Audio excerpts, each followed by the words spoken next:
Damn, what is up my internet for? Welcome to Walking Talk in the Show.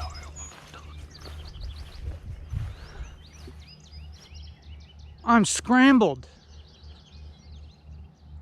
I am out of sorts. Because I let myself drift downstream.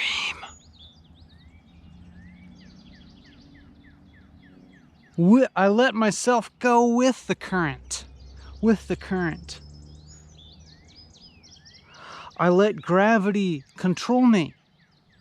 And now I'm all fragmented. I'm all in bits. As you can discern immediately by my lack of coherency.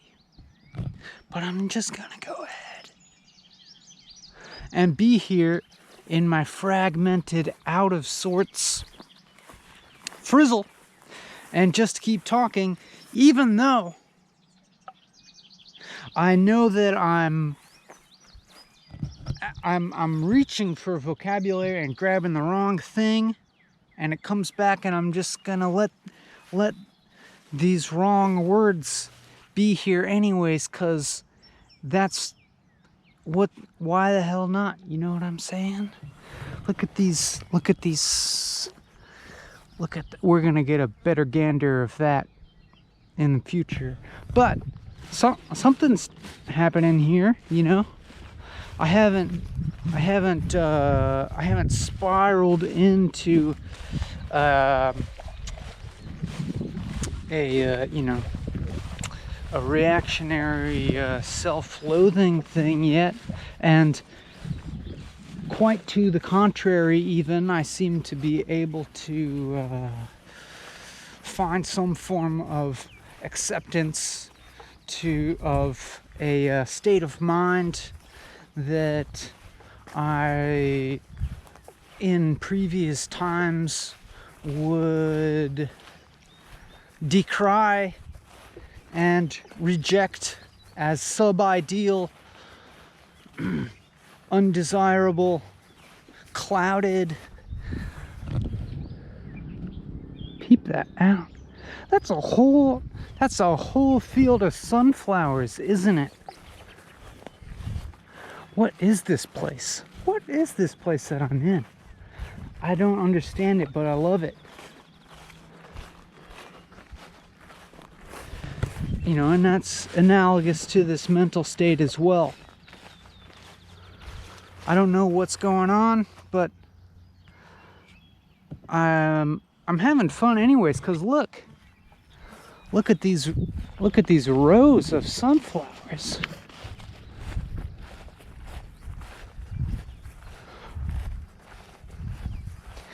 What is this? What is this weird collision?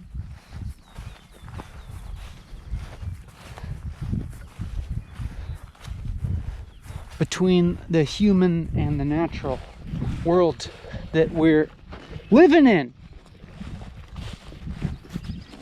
Look, get a load of this. I'm gonna be covered in ticks by the end of this. Look at that.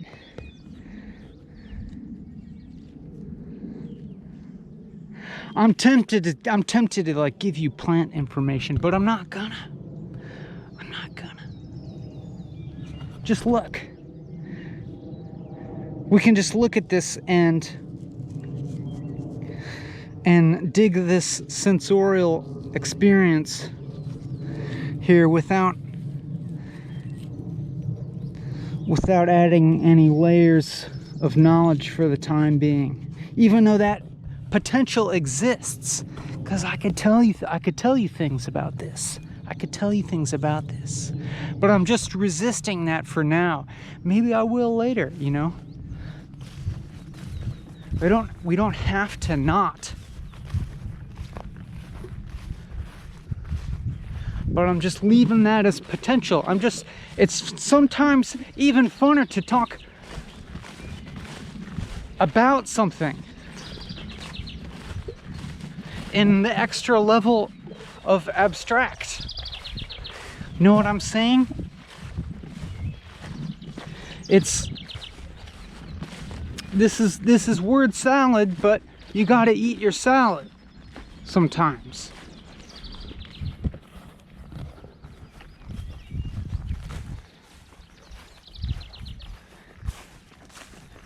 Word salad is food too. Come on, we get the general gist of what Joe Biden's saying. We get the gist. Look at that. Wheat.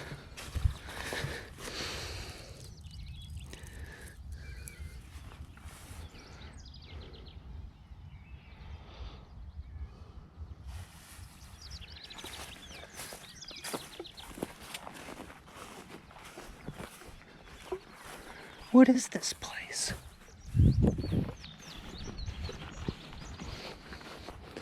Peep all these.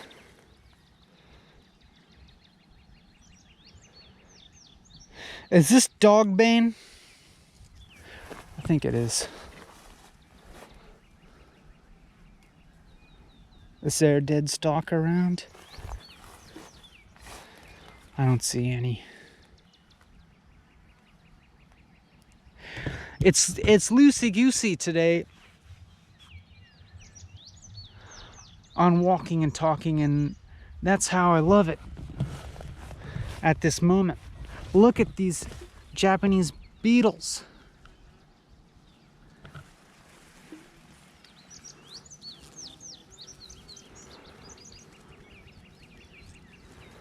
On this tangle of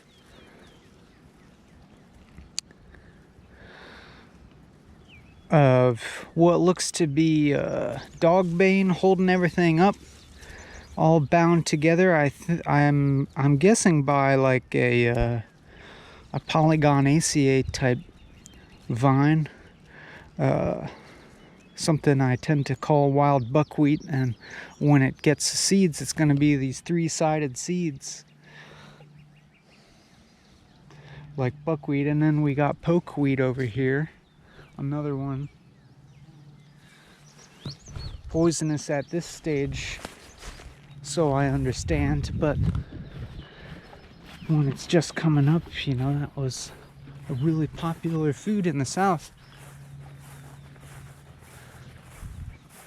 But one time, pokeweed, you know, the berries, these guys turn dark purple. These like really conspicuous racemes of dark purple berries, but they are poisonous.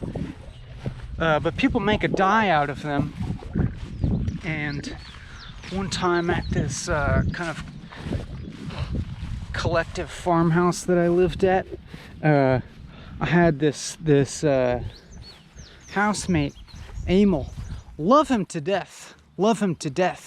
But could be, you know, he could succumb to lapses of judgment at times.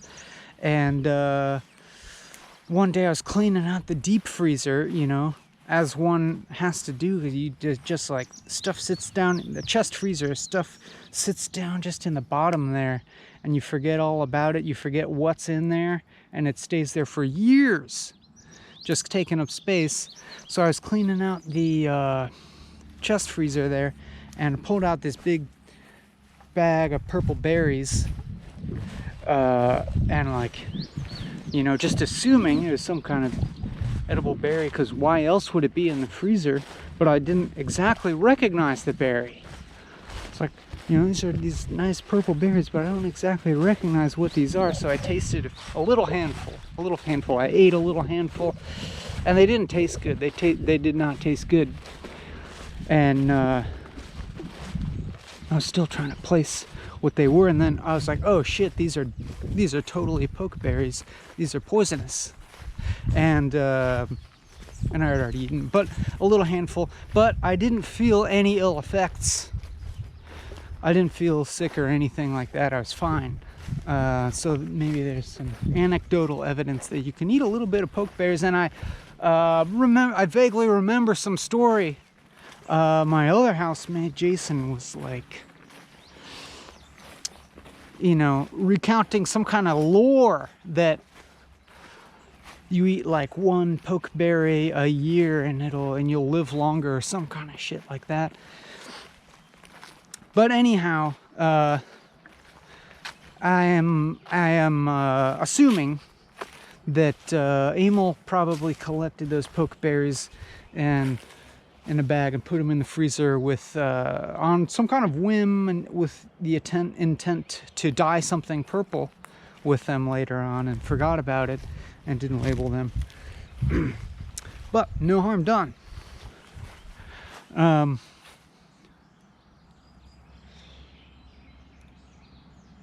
Anyhow, you're probably noticing that this episode of Walking Talking differs markedly from the last one, which you probably watched, and it was like, I'm thinking now of the last one. I liked the experience. I liked the video because I felt really clear, I guess. I felt very calm. I felt this an opening up type of feeling. I felt a resolution of very much emotional tension that had been building in me over the course of weeks, and I felt some kind of very useful processing happening of my thinking around political events of our times, and my own relationship to the media and things like that, and then so like I post the video, and then I feel a brief sense of accomplishment, and then I'm faced with this dilemma, because I'm still living in the shadow of something that I've turned mentally into an achievement, an accomplishment. I've set myself a bar, a standard, or something like that. Even if a part of me knows, like, just, you know, immediately let go of that. And so I come out here today not feeling, you know, in any kind of what I would ordinarily consider an ideal physiological state. So for instance, last Walking and Talking, I did it in the morning before eating, and, you know, having my nice blast of yerba mate with a chamomile mixed in, so, you know, feeling alert but also calm. But today it's already late afternoon, and I've spent all today, you know, reading shit on the internet, and getting stoked about something else on YouTube, and eating freaking pancakes with turnip green pesto on it, because, you know, I've been growing all these turnips, and tried making some pesto out of the greens, because I'm just, you know, have so many turnip greens, I gotta figure out a different way to eat them. And then having stayed up late scrambling my brain last night by, like, you know, just scrolling through the internet of stimulating shit. So here I am now in sort of like a contradistinct mental, physiological, energetic state, but nonetheless feeling fine about it, you know?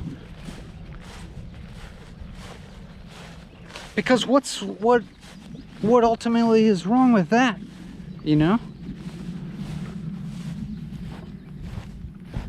It's not like I didn't really enjoy all this shit. It's not like I didn't really enjoy going through going through the internet and reading stuff and getting fired up again about class politics, and then you know, feeling like I found a comrade on YouTube, and then you know, just flooding my brain with varied and senseless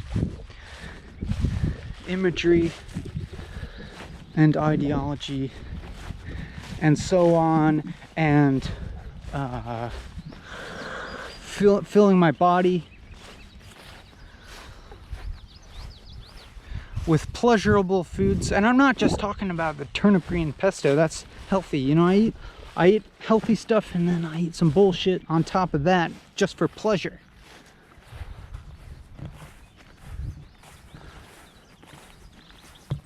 And I eat it late enough at night that I wake up in the morning like, what the fuck's going on? A little bit, but then I wake up and have my yerba mate, and then I'm ready to get fired up again. But you know, then you know, it necessitates coming out here. I have to physically remove myself from the freaking computer, or you know, I just do, in order to have this kind of relationship to my mind state. You know, maybe my mind state is overstimulated and fragmented. Oh, cardinal. Saw a couple cardinals, aka red-winged redbird. There it is.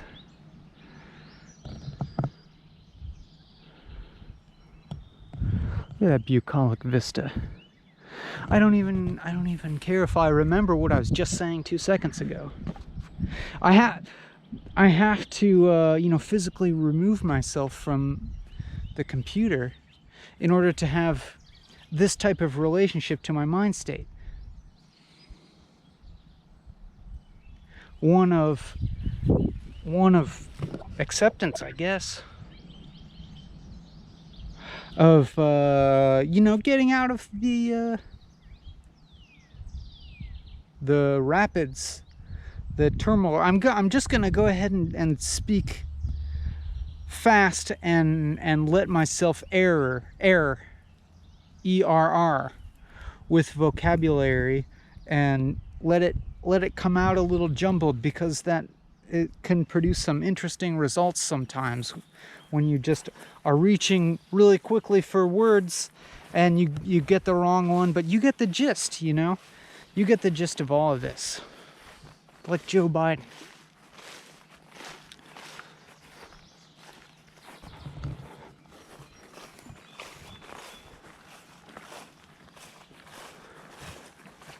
It's all right, Joe. We understand you. It's not your fault.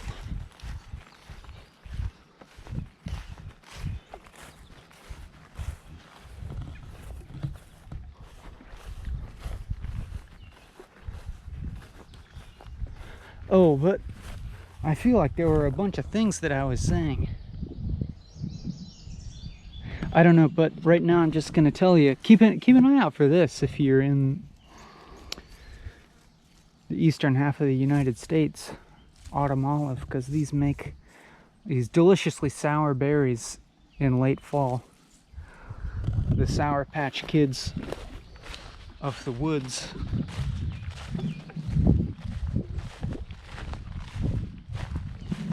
See them on roadsides and edge zones like this. All these blackberries everywhere. Just gotta wait a few weeks for these. But there's I may be adopting a bit of a persona here. I mean, it beats getting like painfully, so agonizingly self-critical, you know. It really beats being agonizingly self-critical. Or does it? I don't know. Maybe it doesn't. Maybe being agonizingly self-critical is fun. But look at all these lanternfly nymphs.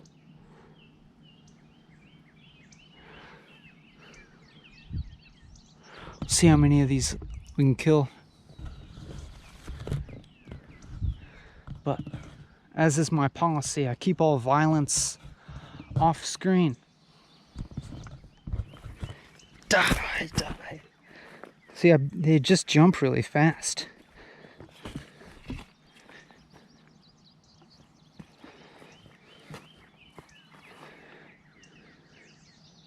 You know, killing living beings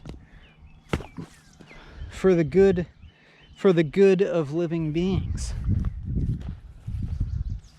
It's what we're supposed to do. Look at this nice lamb's quarters.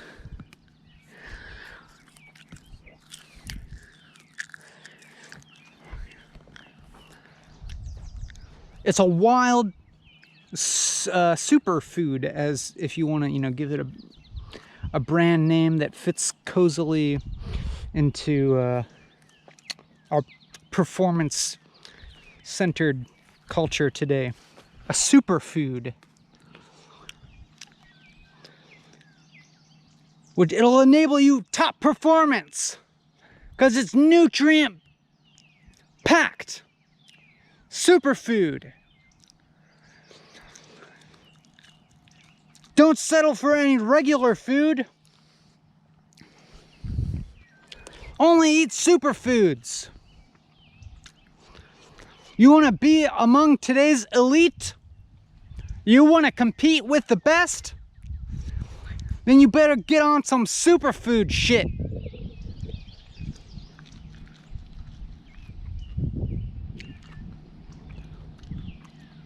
You want to traverse class boundaries? Then you better get on some superfood shit. Especially when it's free and abundant, grows all around you, even in urban environments. Lamb's quarters.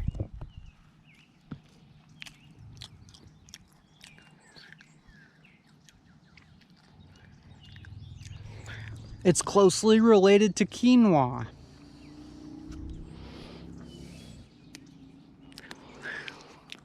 You can eat it any way that you could eat spinach. You can make a quiche out of it. You can just cook it like greens. You can eat it raw.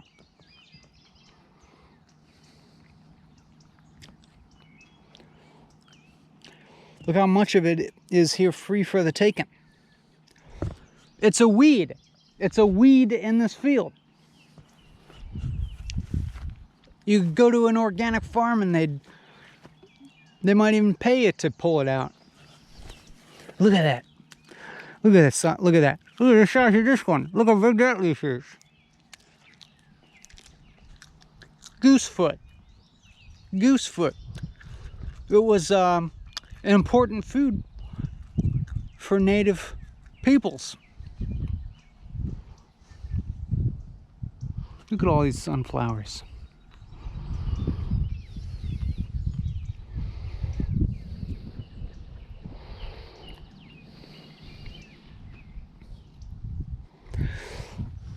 But let me tell you something.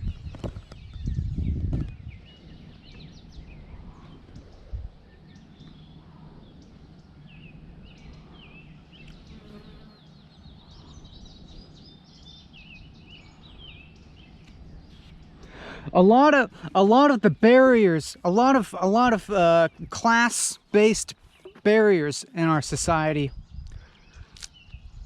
that keep people in shitty situations,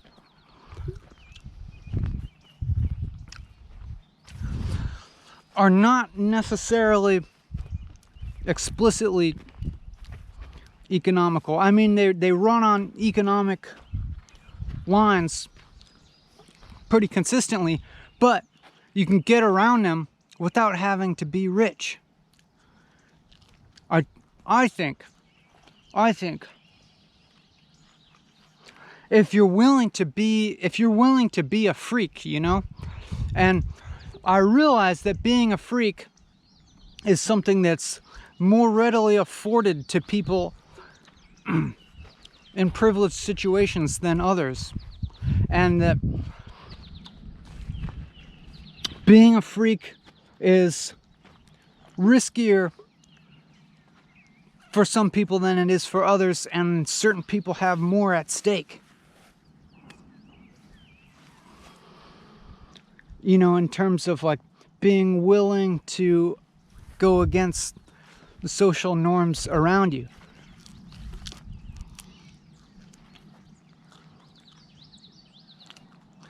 But if you're willing to go against the social norms around you and be a little bit of a freak, you might find some very wonderful and life enriching opportunities. Like being able to eat free food that's really healthy. Change your relationship with food. Change your relationship with the economy.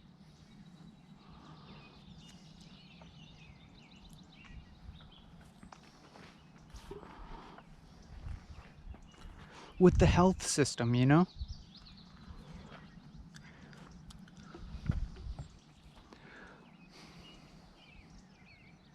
I haven't gone to a doctor in definitely over a decade.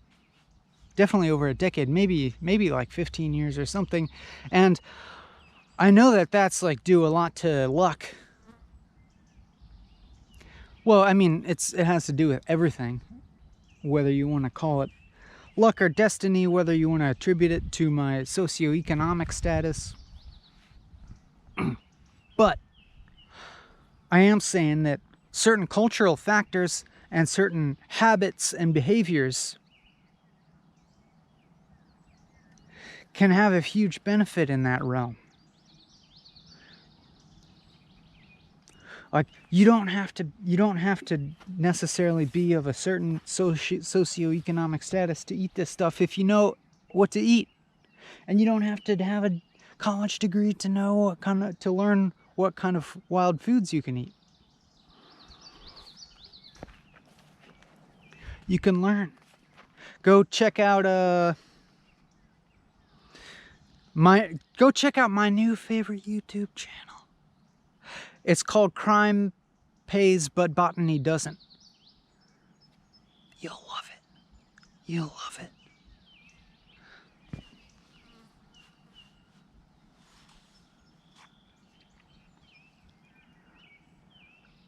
I just want to encourage people to not be afraid.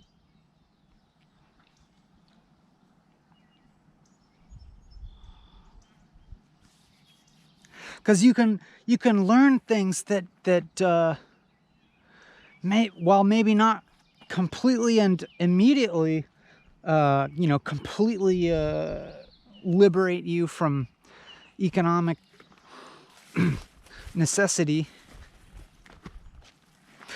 it can, by degrees, liberate you. And also, by degrees, kind of liberate you from what our society predominantly values. That stuff is mutable.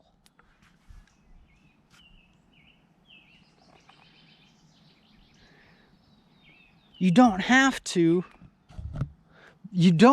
value yourself along the same terms that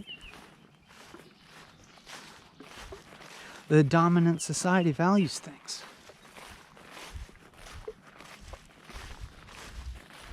Trust your immediate experience. I think. But I don't know about trust your immediate. There might be some qualifications to be made there, because I don't know exactly what assumptions you might be operating under without realizing it.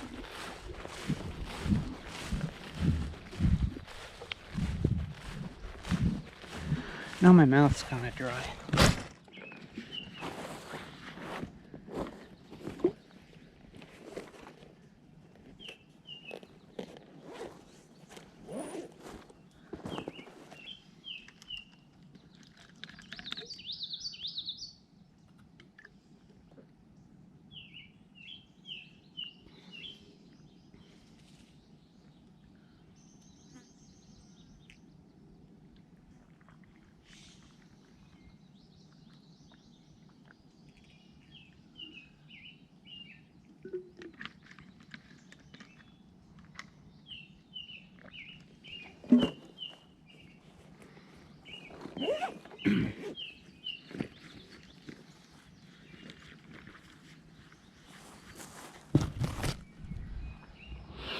But I think, you know, learning about plants is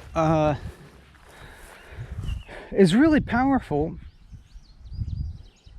because they are all around you, you know. Like, unless you live in a real concrete jungle, but even there, plants will break through the concrete. Useful plants. And you know, it just can be this very like immediate, sensorial, rewarding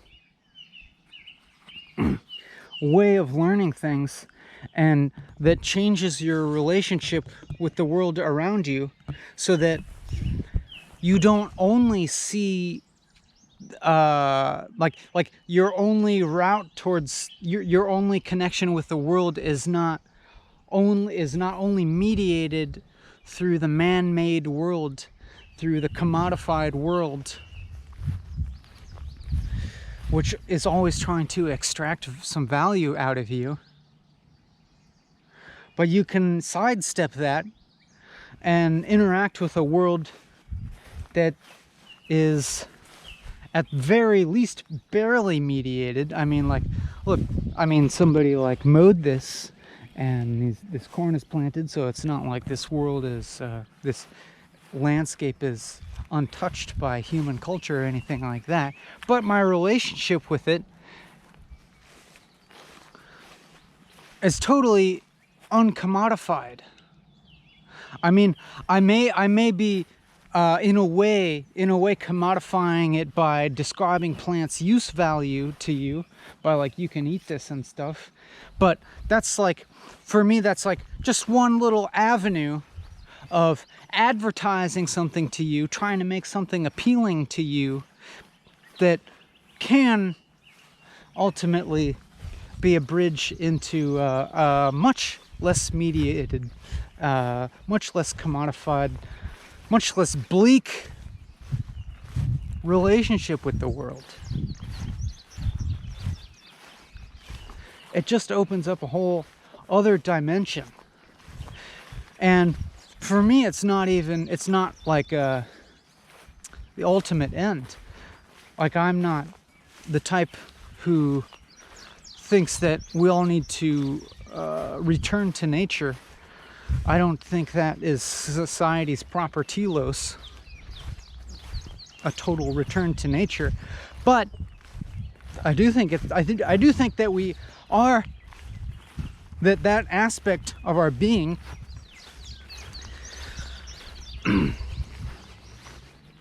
is repressed in most modern people, and that to return and repair that connection makes a much stronger basis of being in the world that can allow upward growth and transcendence, you know, resting on a firmer foundation, you know, because it really contributes to one's sense of independence.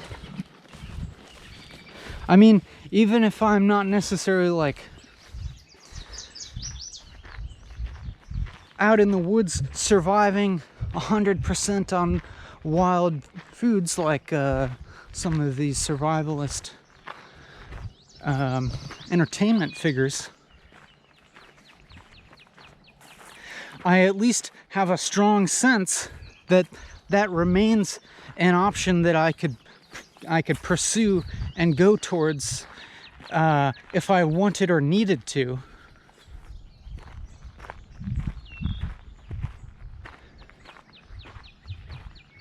And having been fortunate enough to connect with some other people that have gone further in that direction than I, and have developed those skills more than I, this kind of frees me up to act in society, or at least in relationship to society,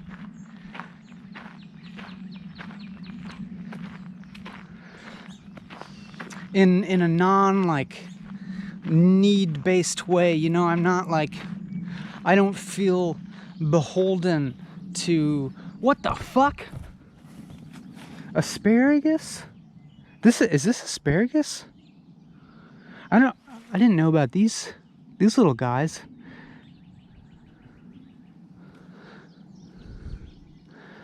I gotta check. If there's another plant wizard watching this, can you tell me if asparagus grows these little berry-like things? Because what the heck else is this? Something I don't know. I think that's probably asparagus.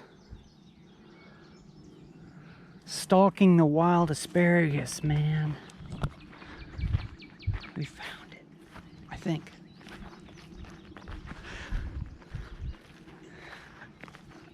I mean, it's just one component of how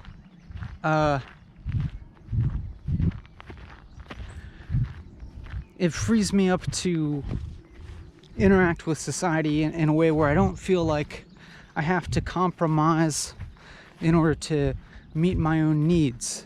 And I recognize that I fully recognize that there are many other aspects involved in that it's likely that I'm at any given time taking one or more of those aspects for granted and not realizing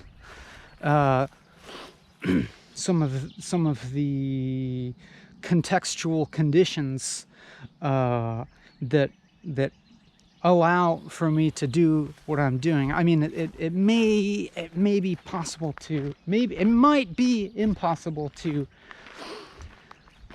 be totally fully cognizant of all the material conditions that allow for me to exist as I am, all the interconnections, you know, all of the historical factors. But you try, you know, you try to be cognizant of all of that, and to take it into account of your worldview, and because one thing that kind of cognizance does is humbles you, and I'm not like falsely attributing everything to my own individual agency and excellence, you know. And if you are 100% honest about oneself, you always have to recognize that every single aspect of your personality, of your being, everything about you is completely dependent on circumstances that you don't control, or, you know, It's dependent on stuff that was in motion before your birth, and ultimately going back to the beginning of time, whenever that was, if it exists. And so you can't, like, any sense of, like, inflated egotism of, like, it's me, a hyper agentic self-creating self that has forged my own path in the world against all odds, is something that is certainly misinformed and either naive or ignorant. But what was I saying? I mean,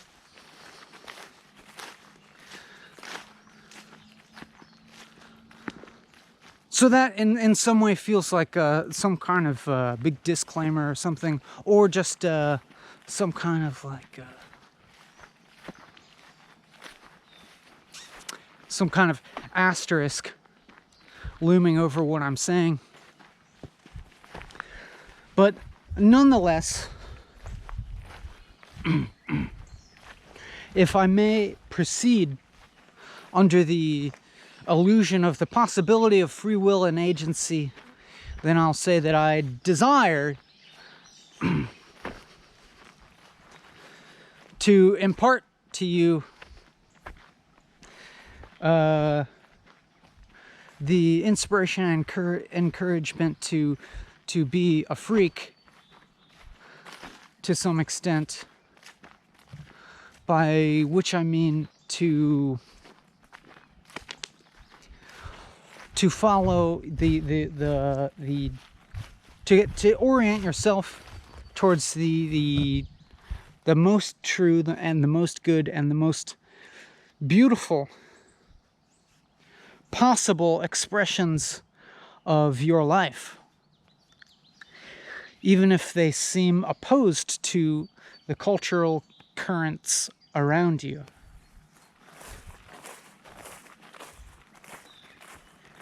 And I wish to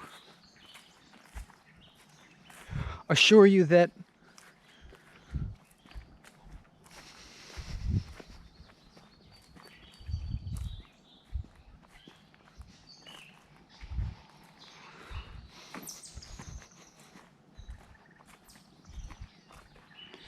while that might not necessarily be easy,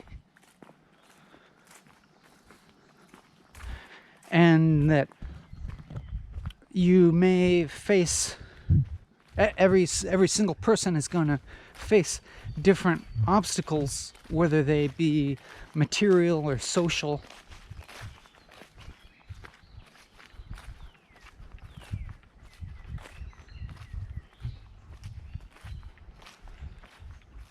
Or, you know, internalized versus external. That those barriers are worth overcoming, and in this process, other things will open up for you that you may not have anticipated.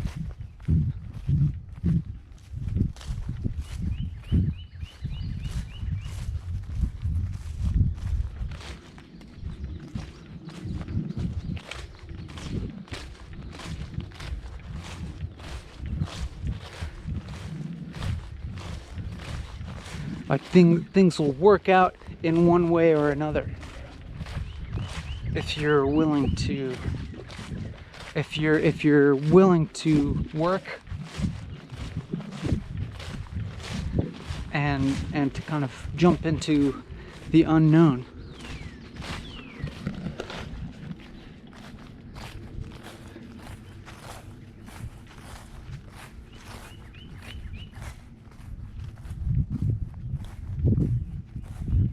But when I say work, you know, look at this lanternfly nymph. It's at its Darth Maul stage.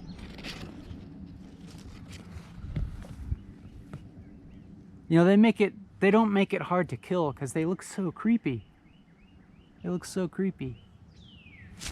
Ah! Ew.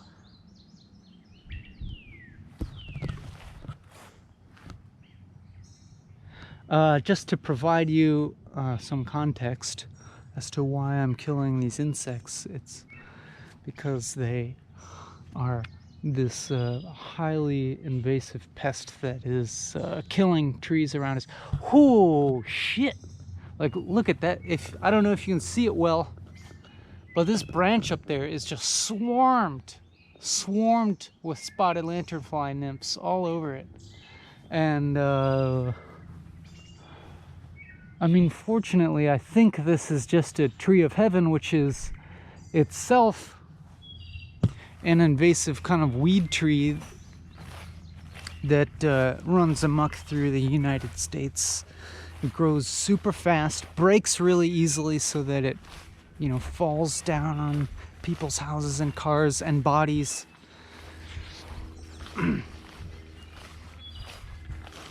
But is also favored by the spotted lanternfly, which is like sucks the sap out. I think they like drill in there and suck the sap out, and they just create so many holes in the tree's bark that sometimes they die. And so I'm like, go ahead and kill all the trees of heaven that you want. But then the problem is that they get on the fruit trees. You know, they like fruit trees too, things with sweet sap. They'll kill cherry trees and apple trees and peach trees and so on, and I'm not cool with that. But so, you know, you walk around and you see a vulnerable lanternfly and you kill it, but it just feels like a drop in the bucket because there's so darn many. A drop in the ocean, I mean.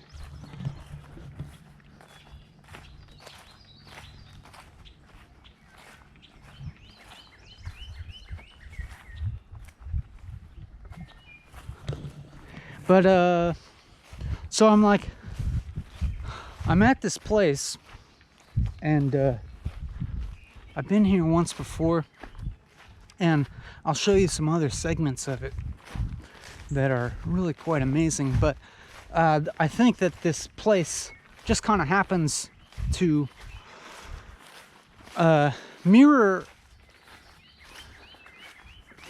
a mental process that's going on right now, which is not uncommon in walking and talking, that I very frequently find that the geographical phenomena of where I'm walking mirrors in various ways psychological and emotional processes that are happening when I'm walking and talking, in a way that almost feels magic sometimes, but or at least feels like trans-rational, and definitely lends at least some like circumstantial evidence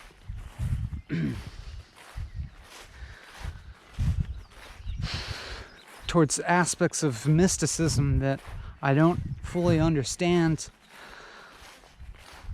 in relation to non-duality, you know, self-other dichotomy, if you will. But namely, what I'm talking about is I have a mental state today that we could consider as damaged by society. You know? It's defiled by society. It doesn't smell like anything. You know, I'm talking about my scatterbrained quality, fragmented nature of my thinking today, but at the same time, there is a meta-awareness that is completely accepting of that and enjoying it. And weirdly, the more that I accept and enjoy and appreciate my fragmented consciousness, it seems like the less fragmented it appears.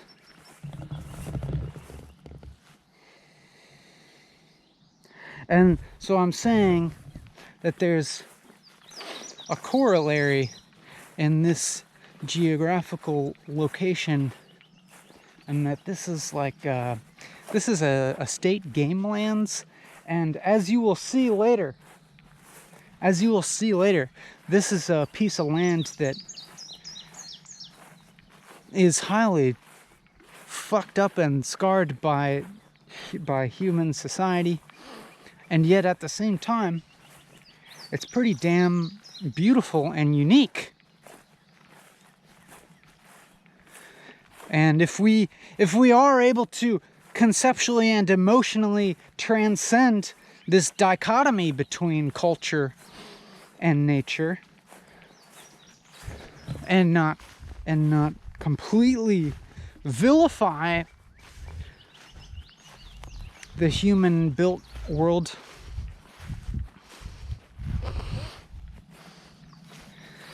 as desecrating the pure natural world, we can in fact appreciate a certain beauty that comes from this collision of ostensibly different worlds. But if we're gonna be honest, humans are part of nature too, and even post-industrial society is also governed. Even post-industrial society does not break any fundamental laws that also govern the quote-unquote natural world. And if we are able to kind of like widen our perception, it is possible to see them with the same eye, to understand them as being both manifestations of the same thing going on. And as I increasingly feel real growth in understanding always comes from transcending dichotomies and integrating dichotomies. There are so many fucking blackberries here. Holy shit, this is a fucking humongous field of blackberries. What the fuck? You could spend you could spend the entire fucking blackberry season picking here, and there'd still be plenty. Holy shit. Look at all those. There are so many damn blackberries here. You know? Talk about sidestepping the economy.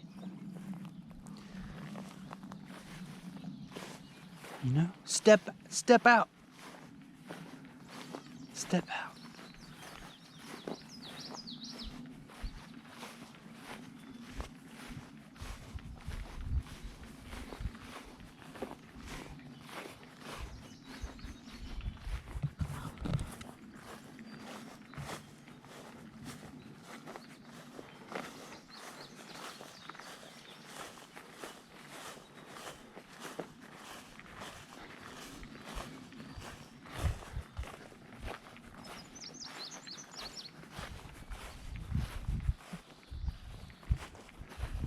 But anyhow,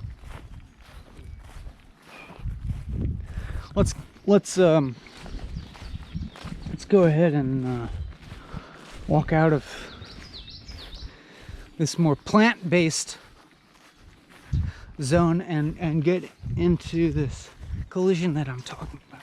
When I say I say plant-based in slight mocking of this term, which is you know, a plant-based diet is much more congenial to the athletic performance kind of consumer market than is saying the word vegan, because you say the word vegan, it's like way unsexy because that's moralizing, and I understand that. And then you say plant-based, and it's like it's a plant-based diet because it boosts your athletic performance, so you can win the fucking triathlon and be superior to all those other fucking meat-eating losers.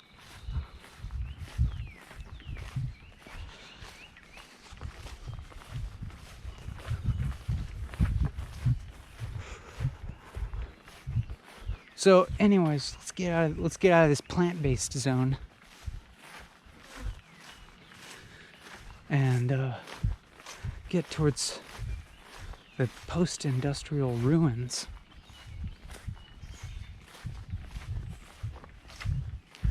Listen to me talking about the future of this video. I'd hardly ever do that. Talking about it, exposing the fact that I sort of know where I'm walking here and what we're gonna see, and giving you intimations of what we're gonna see.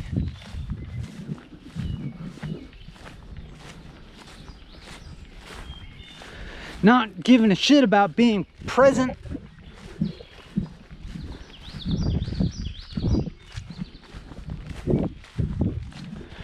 You know, I can't, these days,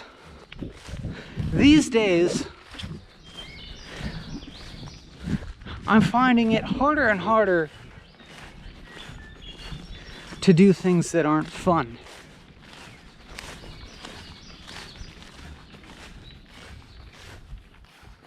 And this is really fun for me. This is what I mean by fun.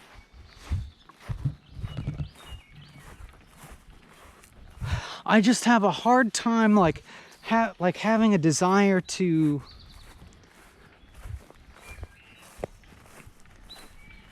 like compete in society in the ways that we're supposed to do. I mean, in some removed way, you can call this, you know, this what I'm doing is participating in society, and that's fine. That's fine. I am kind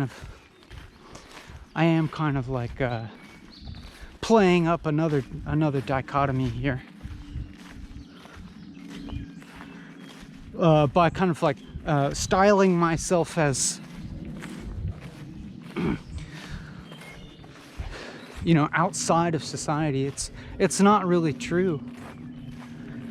It could be said just as rightly that I'm a product of society and that I'm just kind of participating in society in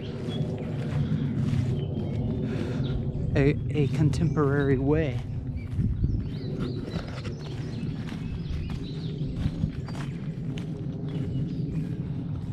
Oof, my stomach kind of hurts, probably from eating too much raw turnip greens. And then, I don't know, maybe those, who knows, maybe those lamb's quarters leaves were like overly full of nitrogen or something. I don't know what the hell they do to these fields. Or nitrates or whatever.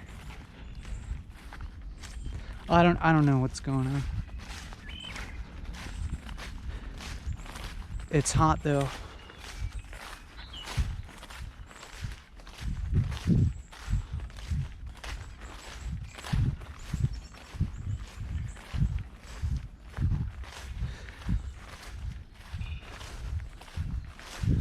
it's hot, and I look back in this video. I look at my memory of I access my memory of the past hour or so, and form this conception of a persona that has manifested, and feel more or less neutral towards that conception of a persona.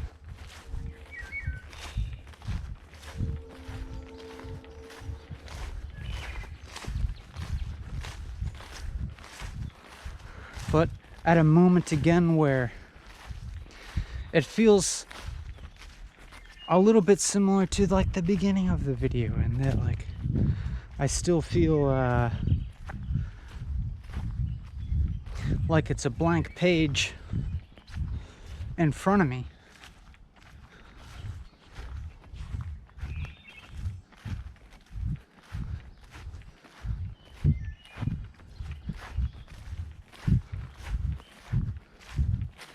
And maybe even in some of these gaps, I feel like a note of distress, of a distressing note of, what if you run out of energy? What if that yerba mate is gonna run out and you're just gonna be boring to yourself and to everybody else? But see now, yeah, and then I don't know where to go now. And then sometimes I get a fear, as if that little nugget of doubt, a little nugget of doubt, has entered your pristine psychological ecosystem that was doing fine before. Now you've got this kernel of doubt, and it's gonna spiral into a horrible experience. But while I observe that, and as I remark upon it in this moment, what's happening is that I'm just enjoying speculating on that possibility. And in that enjoyment of speculation, I'm like, even that possibility I don't feel afraid of. And then the fact that I don't feel afraid of that possibility of spiraling into negativity, it's like I don't spiral into negativity, and I even like relish like looking over the edge of that cliff. Look at this poison ivy. Here's something to know. Recognize your poison ivy because it grows up the tree. Look at it. Look at those vines. Look at those shaggy vines growing up the tree and then sending out branches so that it just looks like a tree branch. But you walk through this and let it brush against your face, you got poison ivy. It's tricky like that. And it's got these berries on it, but it doesn't always have berries on it. Peep these leaves of 3.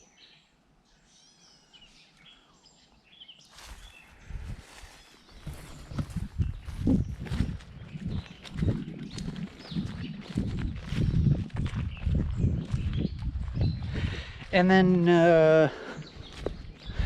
well, but something that is happening is that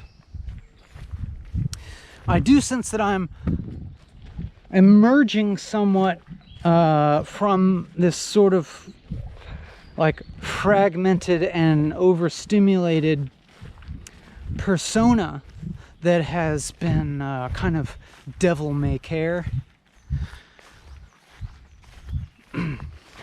And then getting into like a space that is indeed a little more open and vulnerable, in which I feel less of carried along by the sort of forward momentum of a hyper-stimulated brain and kind of forced a little bit more to deal with what I'm saying with a fuller segment of my consciousness, of my awareness.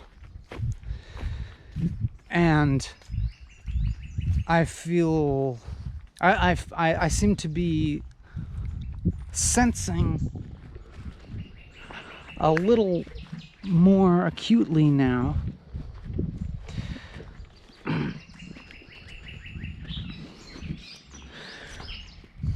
the kind of unknownness of what lies in my immediate future in terms of thoughts. Like I'm feeling more saliently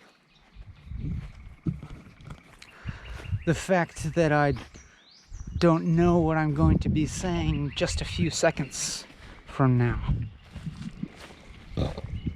And my stomach still hurts a little bit. Ay caramba, a little bit. And then I burp and I'm like getting that turnip green pesto flavor. Little too much raw turnip greens, you know what I'm saying? It's like some brassicas maybe are better off being cooked a little bit. Frogs, listen to them.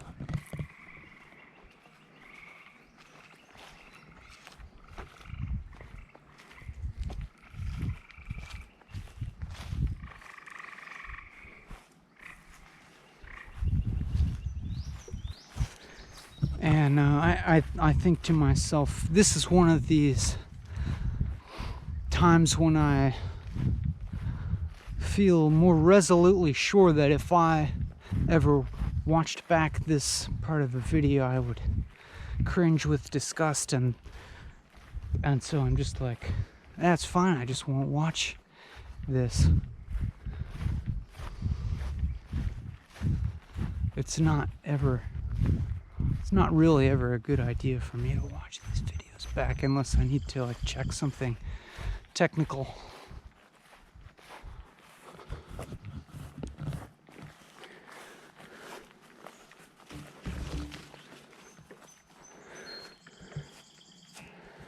But yeah, here's when we get into the juicy part, geographically speaking.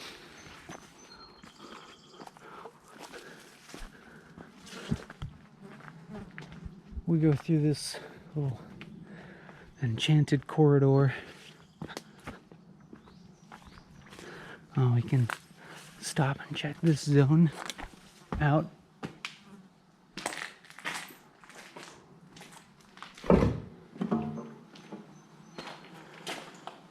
It's a wonderful ambient buzzing of swarm of flies in the air.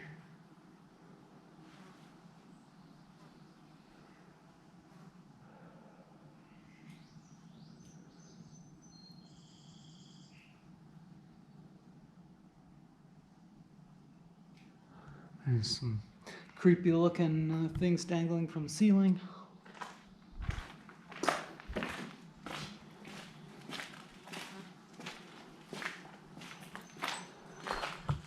And thoughts go through my mind. Decision making, analysis.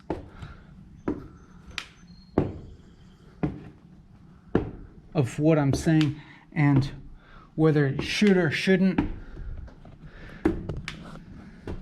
have to do with the physical surrounding, or if it should be purely like always meta-analysis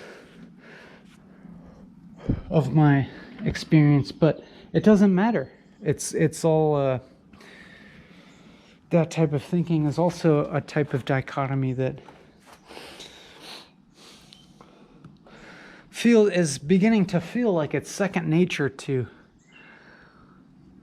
overcome, you know? To not make some kind of distinction between my inner experience and this outer world, but that there's just kind of one condition. Ooh.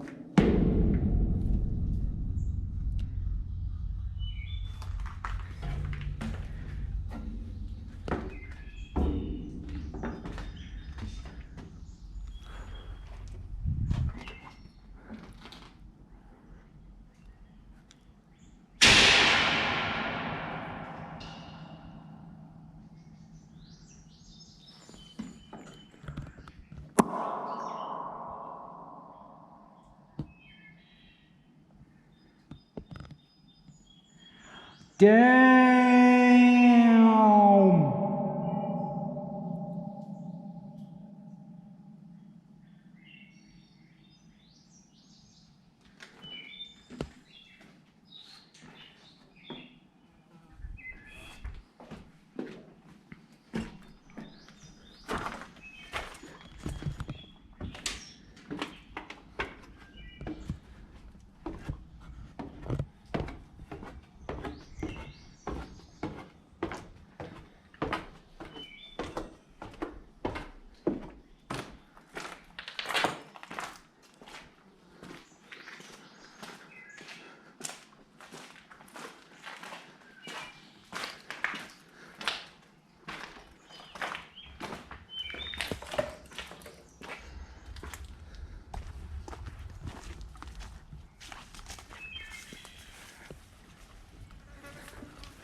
A forest of mugwort,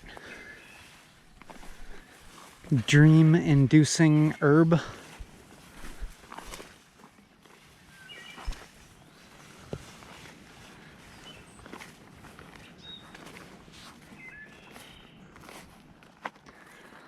This is what I'm talking about.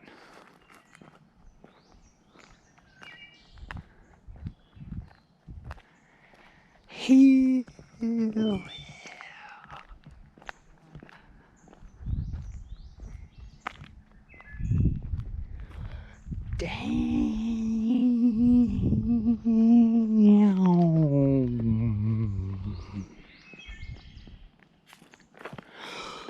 Damn.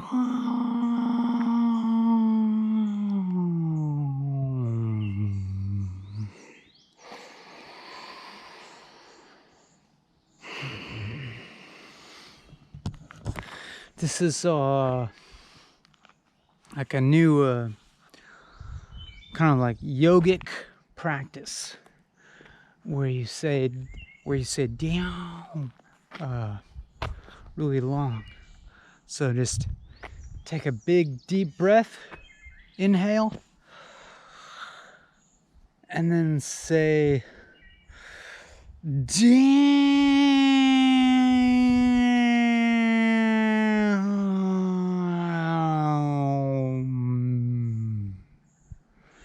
Try it. You try it.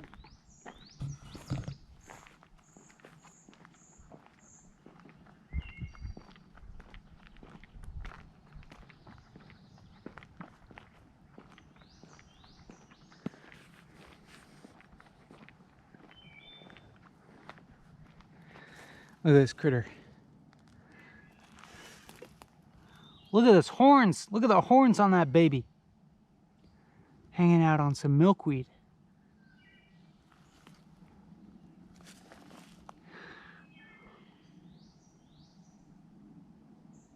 It's like the antelope of the insect world. Turned around to show off his shell.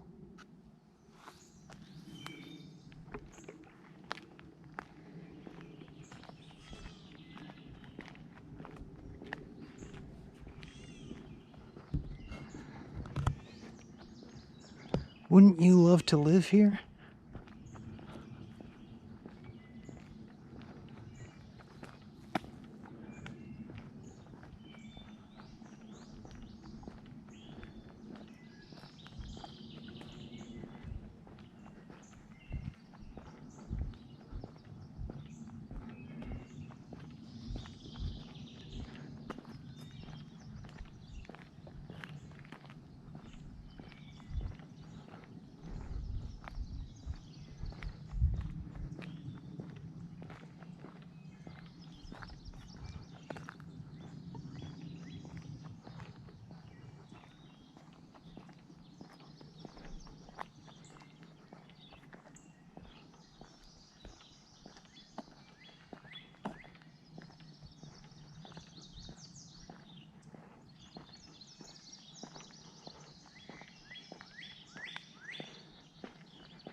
I can't help but feeling that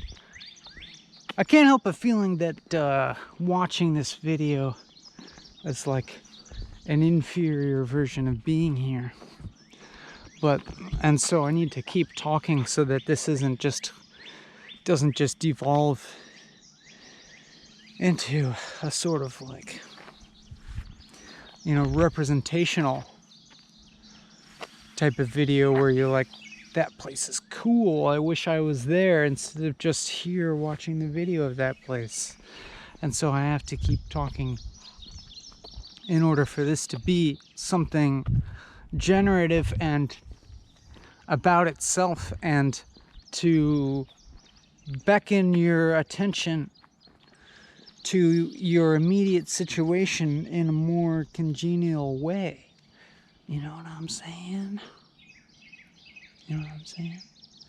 Like to be where you're at and maybe be free from the desire to be somewhere else, the desire to be on the other side of that screen, which seems like what most of YouTube is about, is like inciting the desire to be on the other side of that screen, and thereby keeping us stuck in our seats, glued to the screen, watching those ads. I don't know about you, but I cannot tolerate these YouTube ads. Like 1 second of one of these advertisements just like is so disturbing to me. I always use ad blocker. And I know at times I've monetized some of my videos, and maybe at the time of this speaking, maybe it's like my sitting and smiling videos are monetized, but not the latest walking and talkings. I think that's the current state of things.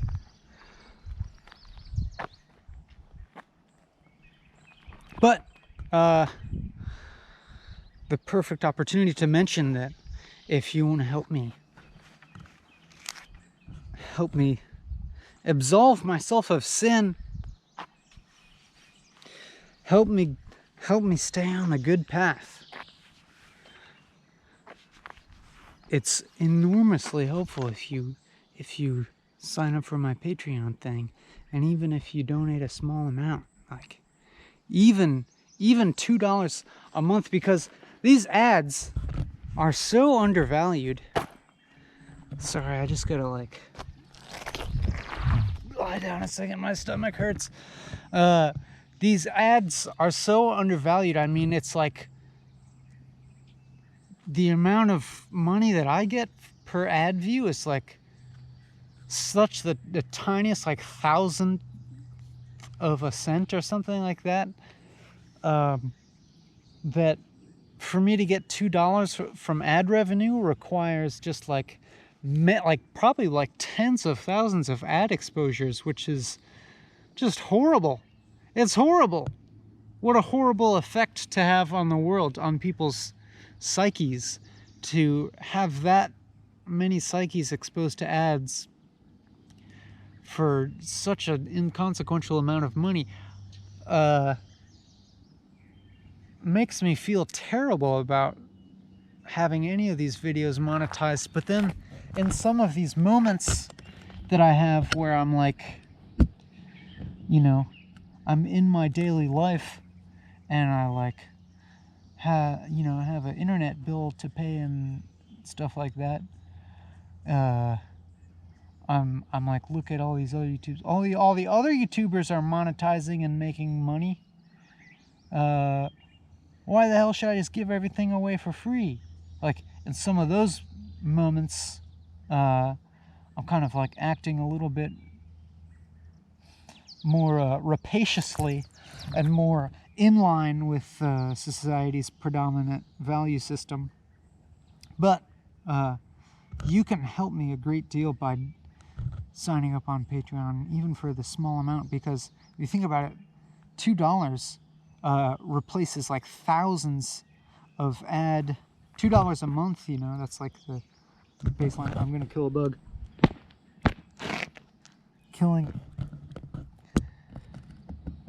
killing Darth Maul insects from a reclined position. I'm a crusader for good. I'm an eco-warrior, as you can see.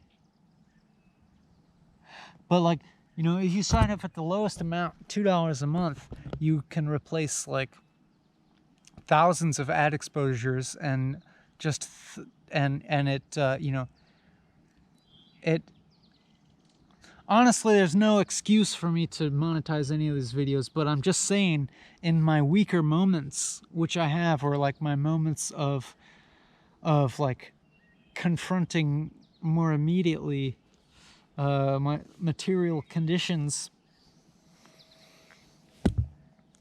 and being more proximitous to the way that capital flows throughout our society, at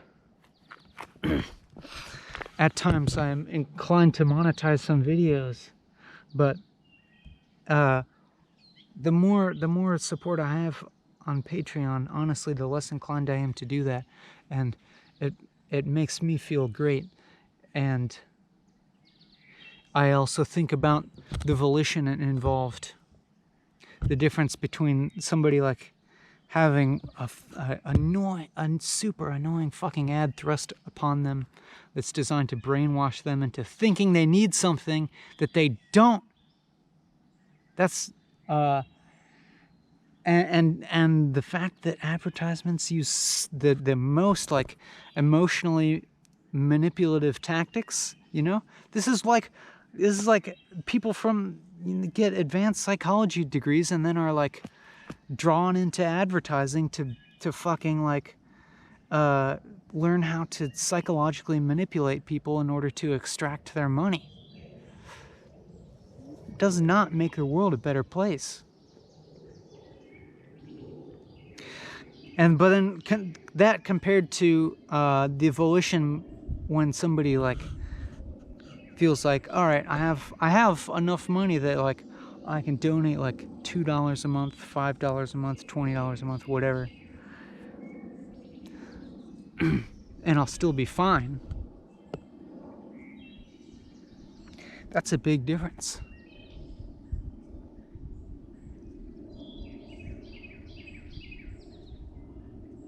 You like it? Do you like how manipulative of a salesman I am?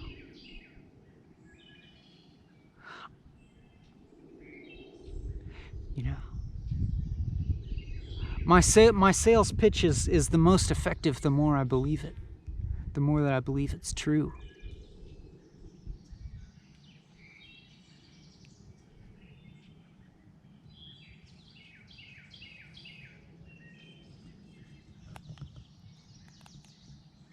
But what do you think about these advertisers? Do you think they believe it? Do you think they believe what they come up with in their ads? I kind of feel like to some extent they must, like people that work in advertising must convince themselves. I mean, they must kind of be so inundated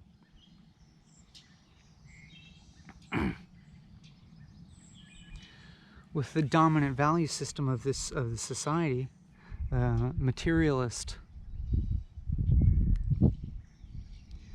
values, that in order to allow them to do their job and still sleep at night, you know. But I know somebody who works in graphic design. She has and she has like a job with I think with some kind of advertising firm,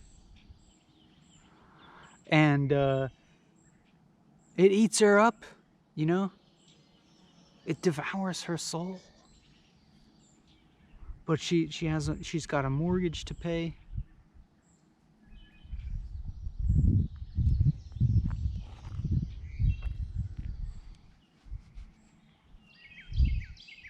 So I'm capable of being sympathetic to that situation, I guess.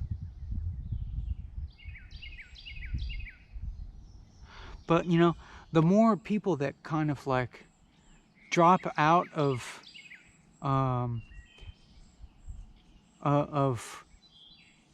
compromise and of corruption, then like the easier it becomes for other people to do the same thing.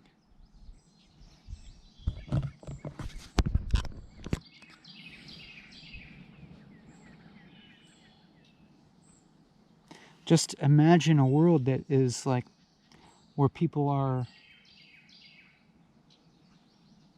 I don't know, maybe I don't need to go on this utopian rant, because the danger in going on this utopian rant is of the danger is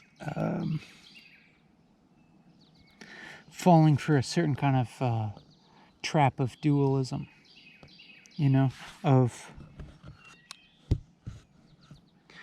a simplistic idea of the good, and of creating a dichotomy between some non-existent good society versus present evil society, which, you know, it's true enough, I guess. But sometimes I feel like I can experience even a transcendence of that, where I'm not understanding these things as evil per se, but as also expressions of what is. But, you know, it's like I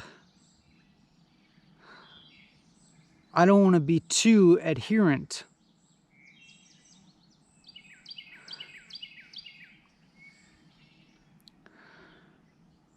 to my idea of ultimate truth, to the extent that I'm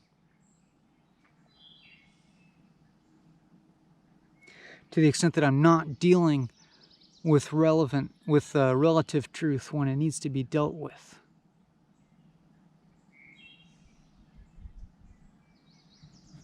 There's a bug here that is like vibrating. It's like shaking back and forth. And also, this is a very weird bug. I gotta get like a macro lens that I can stick over it. I gotta buy that. I gotta buy a macro lens that I can stick over this GoPro. As soon as I get home, I should do that. Because look, this bug, you probably can't see it because I can't focus that close up, but this thing is crazy looking. All right. Macro lens is going to be the next frontier.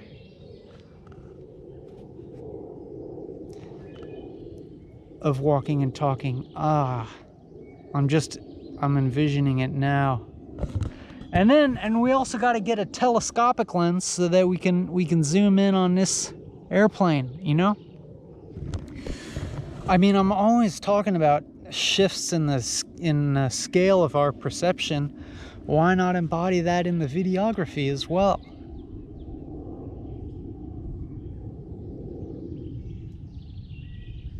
All the more reason to donate to me on Patreon. Help me buy some lenses that I can stick on this GoPro. I know they exist.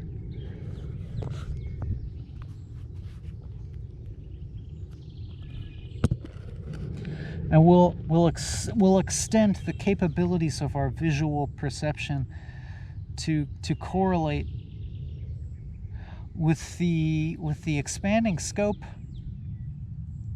of our consciousnesses. You know what I'm saying? You know what I'm saying?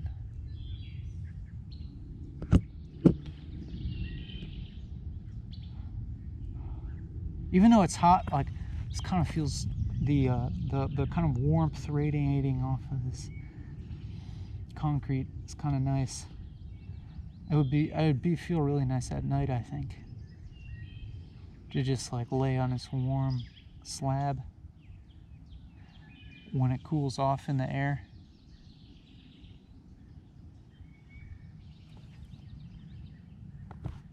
There's all these specks on my wrist, and I feel like one of them felt like it was crawling around, but I don't see anything crawling around.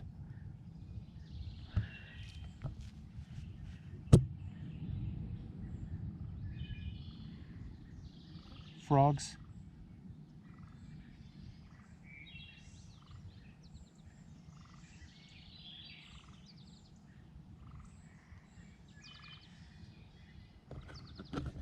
And check out those Phragmites reeds growing on top of that fucking building.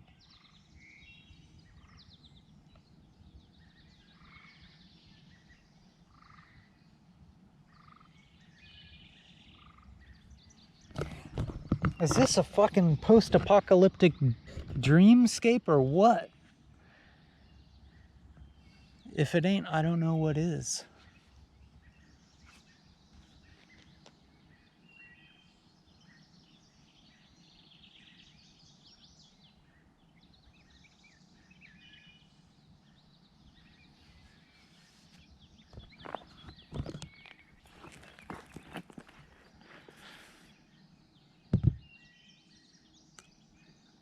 You see what I'm talking about accepting and finding beautiful something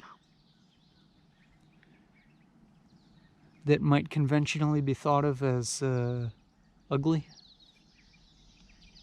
and undesirable.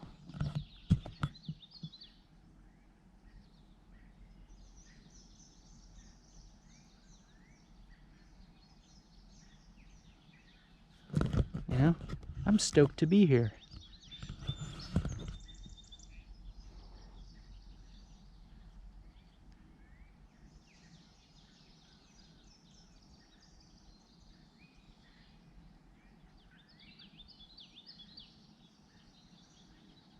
This place like provokes the mystical for me.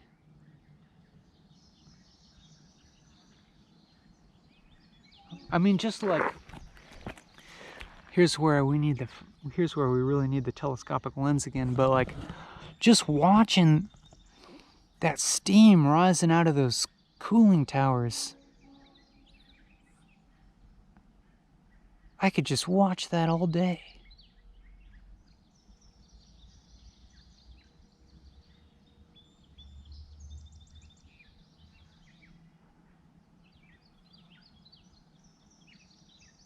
Oh, let me see if I can zoom in a little bit for you.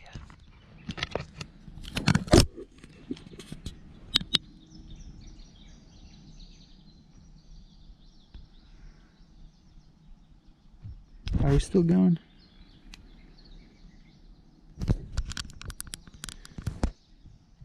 Yeah, we're still going.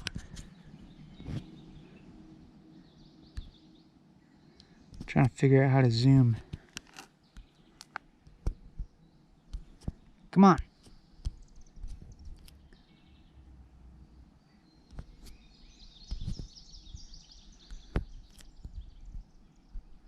Come on, camera.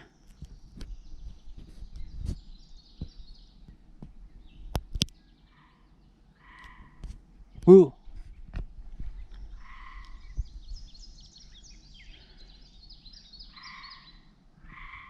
That's nice.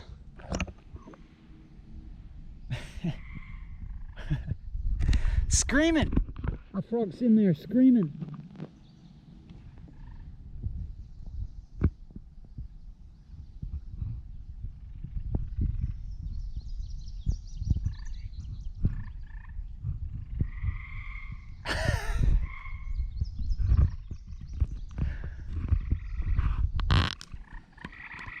Holy shit.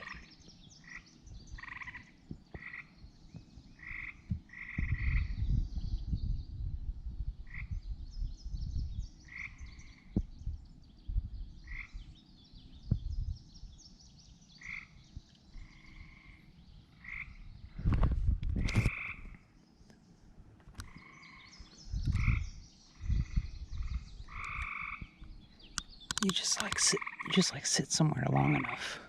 You sit somewhere long enough and like,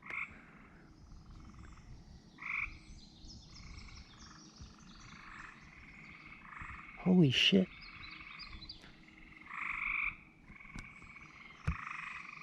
Guess it's that time of day.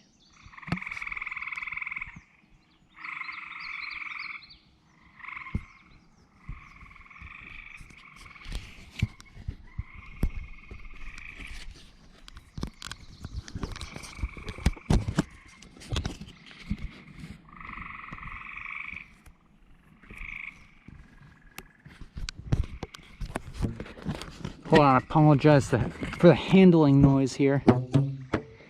It's gonna get a little avant-garde for you.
I want to hear that frog inside again.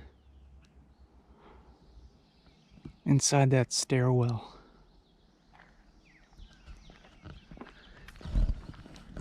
You can rewind the video and hear it again.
There's some black raspberries back there that are not ripe yet.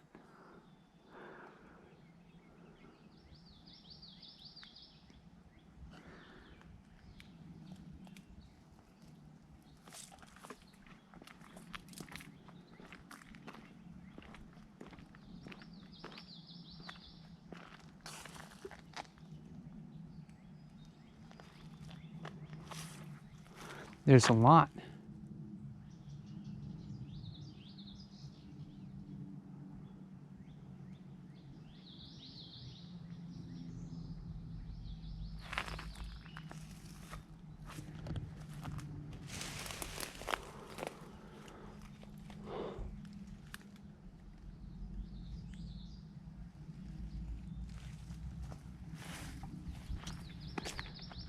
place is berry heaven.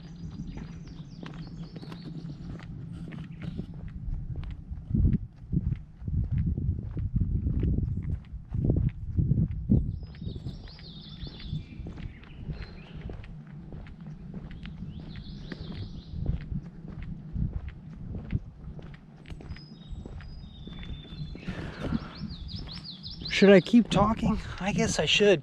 My stomach still hurts.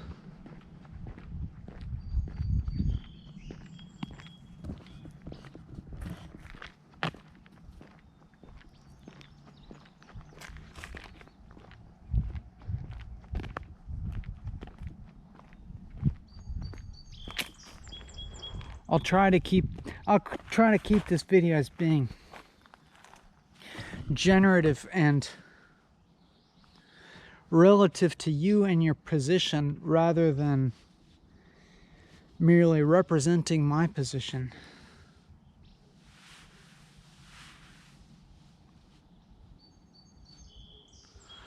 Maybe I am losing energy. Maybe the yerba mate is wearing off and my stomach hurts. But, you know, we know what to do. Just keep walking and talking. That's all.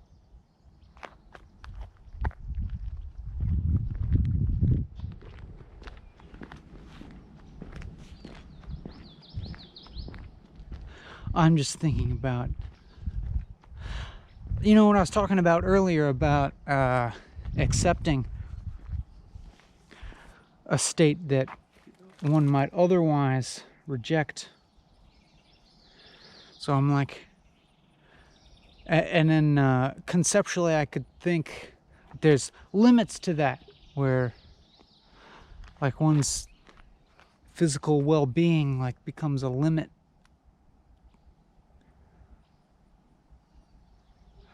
And it's not like you can accept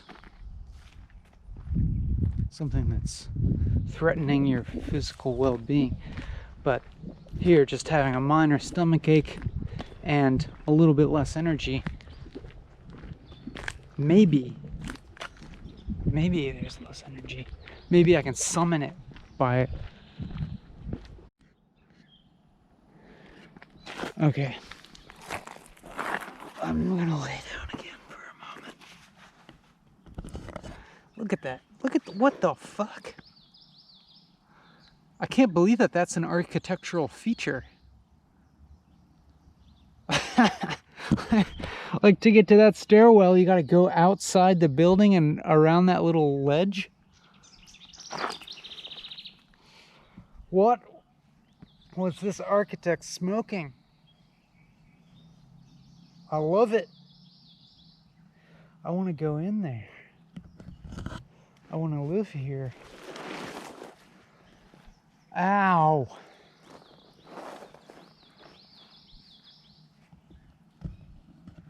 Look at this.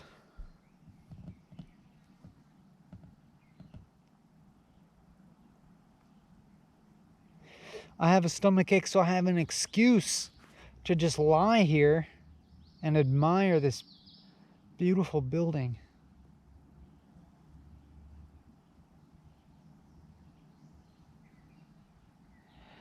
Ow.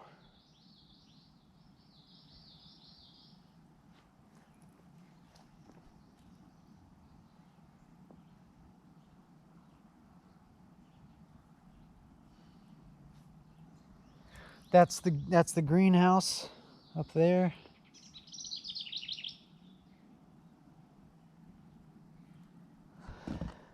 That's where we grow all the tropical fruit.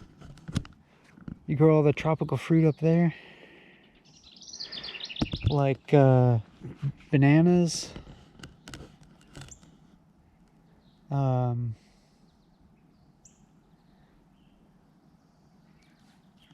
mame sapota.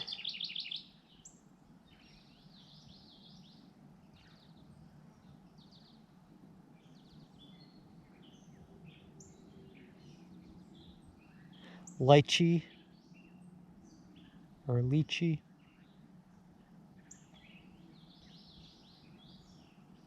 Kiwis.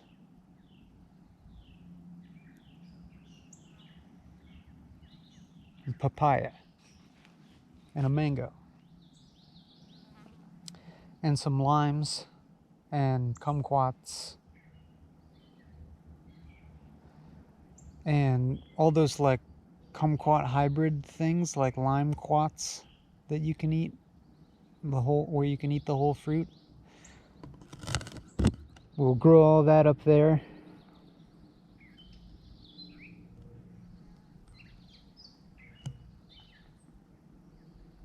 And to get out there, you go out the little door outside the building, around the curve, through the door and up the stairs.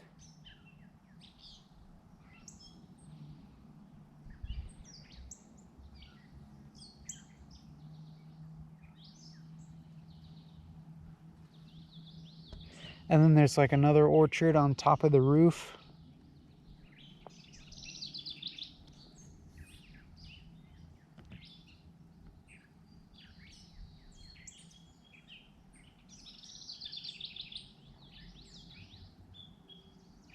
That's a nice big picture window there.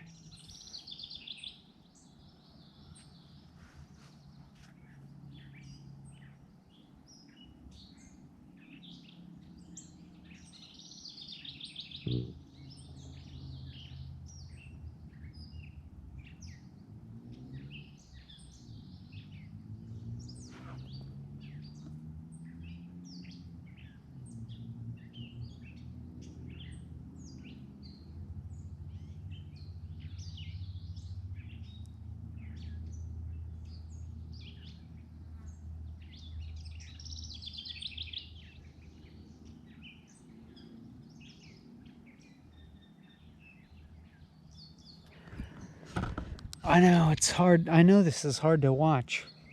I'm so lax. I'm so lax and out of sorts. But maybe it's harder to watch if I'm like overly apologizing. I'm imagining now that you'd prefer that I stop apologizing and we can just enjoy our time together here. Make the most of it. I'll try to be a good sport.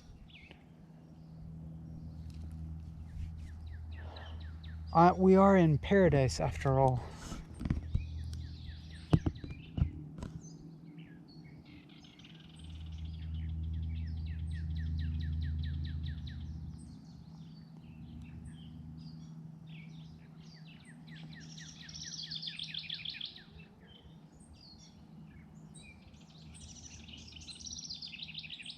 As I see a goldfinch hopping around on those vines.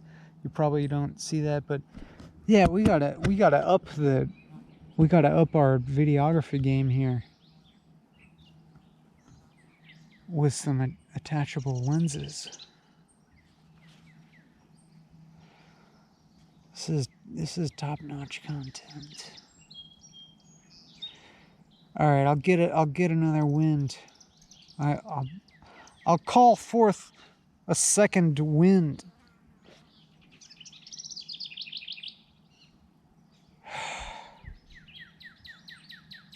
It's hot.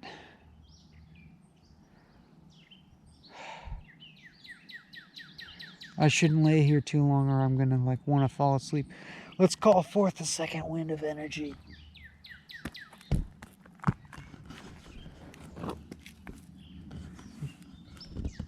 Next time I just gotta come out in the morning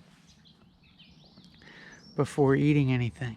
Holy shit, are these dewberries?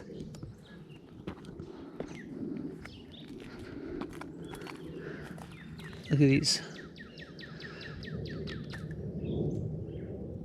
I'm not totally sure if this is a blackberry or a dewberry, which is kind of like a blackberry that creeps along the ground, which is chiefly how I recognize it in the fact that it creeps along the ground, but it's also going up there a little bit.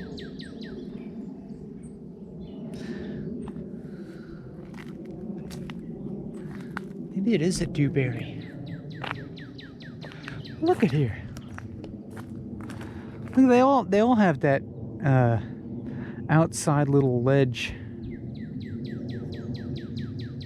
That's fucking nuts.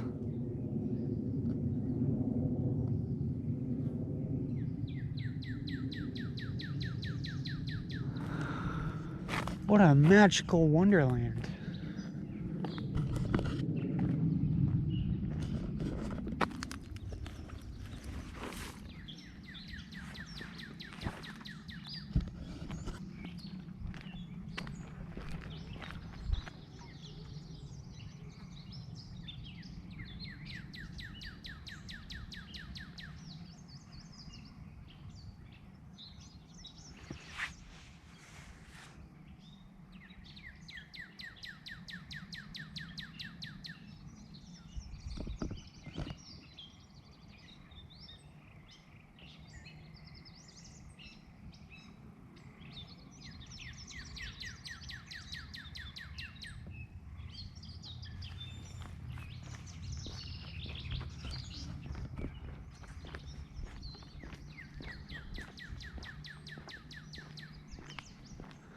I feel as if I'm testing the boundaries of my laxness in this video. What's permissible? What are my standards of quality?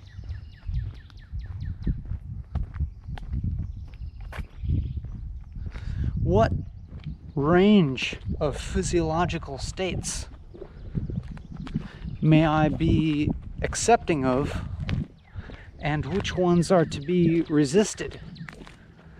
For instance, I'm, resisting the urge to keep lying down.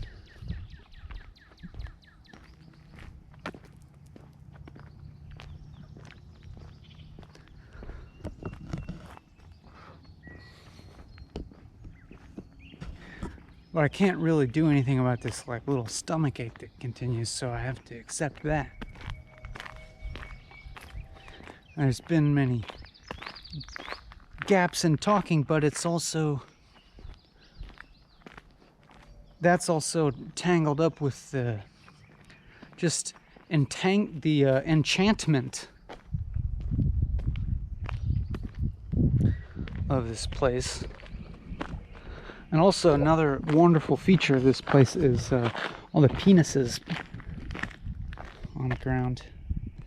And they just keep getting longer and longer. As you walk down here, the penises get longer and longer.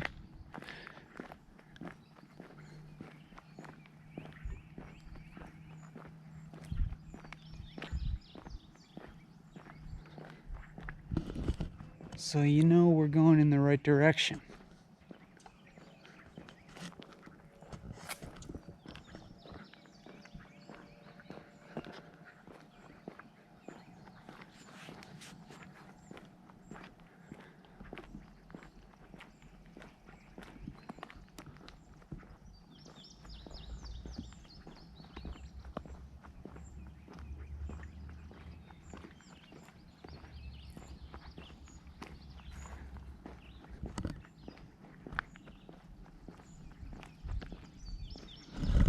But if I really believe in non-duality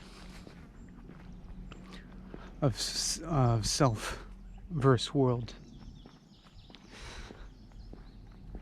then maybe would follow that it's okay for me to succumb to the enchantment of this place, to allow myself to be swept away by it a little bit in this video. If I can figure out how to recognize that as not other than, what the fuck? What the fuck is this? Holy shit. This is a goddamn time machine. Holy shit. That is a fucking time machine if I've ever seen one. Holy shit.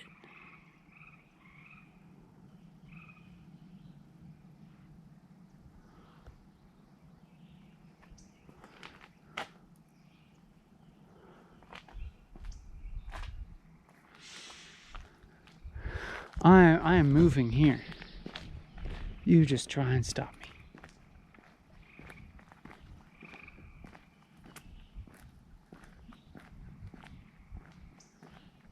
me. You know, if we can kind of recognize what's going on with this enchantment as being not other than the ostensibly inner experience that I seem to always want to privilege in these in my narration of these episodes.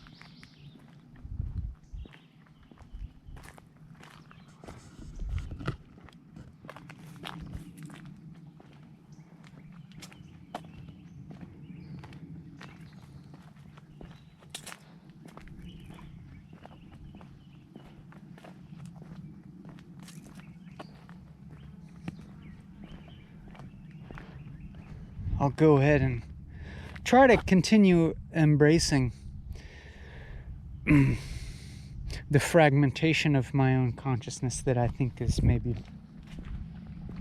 brought about by a number of factors, of which I have already described, but also the lack, the potential like deficit of, look at how many berries there are. You know, like there could be like a blood glucose thing going on. I probably didn't sleep that great last night, and this, you know, contributing to short attention span. And I recognize that, and I'm just trying to enjoy it, really, because hell yeah. Hell yeah. I'll go ahead and pick this up. I'll just go ahead and assume that this has been sitting in the sun at least a whole day, a hot ass sun that, you know, has most definitely like sterilized it from any kind of pandemic germs. Chemold. Hawk. Owen Davidson Hawk. Chemold. What the hell kind of name is that? Is that the brand? Chemold? It's all over the grip. In this day and age, who the hell calls their shit Chemold? Are they not with the trends, you know? That would be like calling your lawn fertilization business Chemlawn. Now known more appropriately as True Green. Chemlawn, you know, those little like white signs that you see in people's like obnoxiously like green lawns that fucking consume like so much, that waste so much fucking water so they can have a goddamn green lawn as a status symbol that they never even walk on. Chemlawn. Nothing but uniform grass, no fucking weeds in here, no little dandelions, nothing getting outside of our control here in our Chemlawn. Now more appropriately known as True Green. The company just changed their name. True Green. What would you rather have? A Chemlawn or True Green? but we do still have chem old. You know, it says the answer is right there in the name. Chem is old. That's the old paradigm of corporate branding. You know, we're distrustful of chemicals now. Chem old. Didn't you get the memo? You have to call your thing like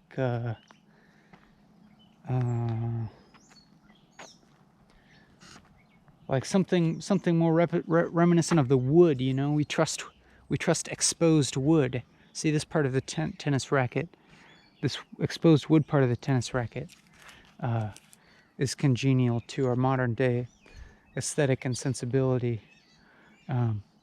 But the rest of it should be more like earth tones, more muted colors, and called something more wholesome and natural sounding. Like, I don't know. Like old wood old or something.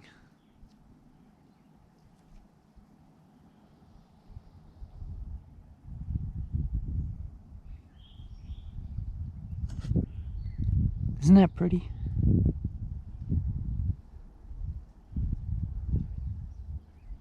Are these hemlocks? No, I think they're like firs or something. Whoa, that's crazy. Like they're all barren of needles except for the very tippy tops. It's funny. It's actually like it's just when they get past the top of that building where they have any needles left on them. That's odd. I mean, maybe they're being strangled by these vines, but it's funny how the needles just kind of like coincide perfectly with the height of that building there.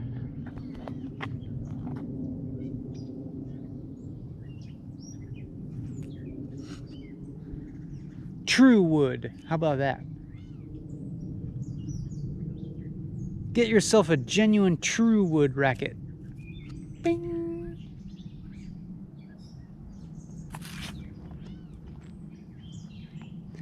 Chem old. You got to get with the times. Hire me as your branding consultant. Come on. Who do you got working up there? Some 70-year-old fuddy-duddy?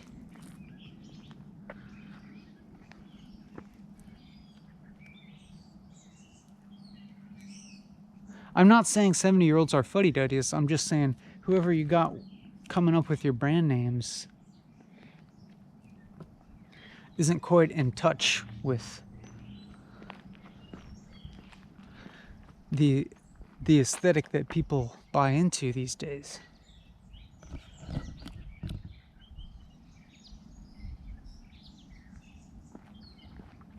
Now I just need to find a ball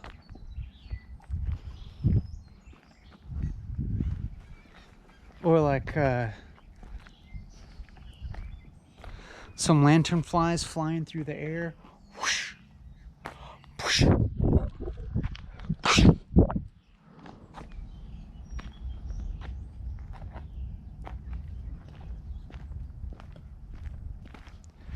You know what I mean? I'm looking for something that I feel justified in whacking.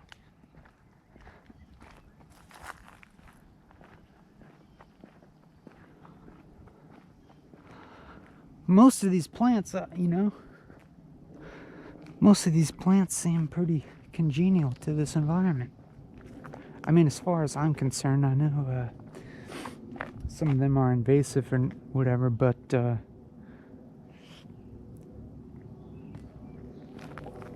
in the context of this industrial ruin, oh, check this out, dog. Praying mantis egg case. A bunch of little baby praying mantises are going to come out of there.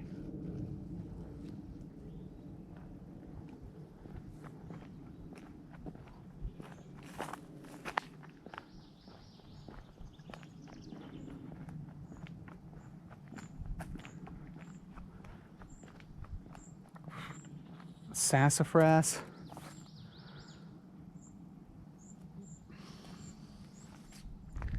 For all your gumbo filet needs.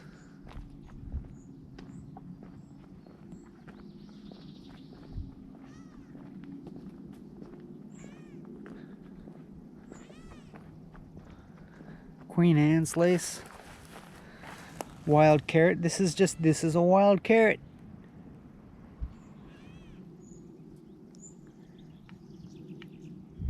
Yarrow.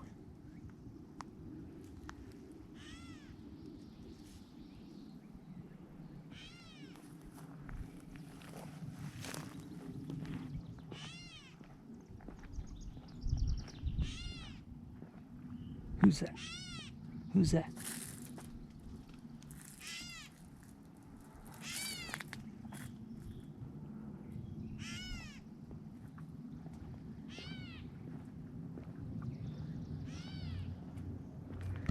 I know. Screaming about it all, just like me.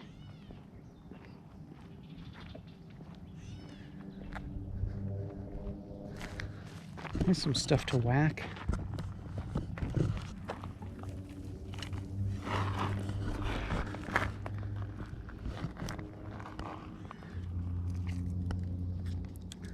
I can't even remember any kind of tennis terminology, like what people yell when they're serving.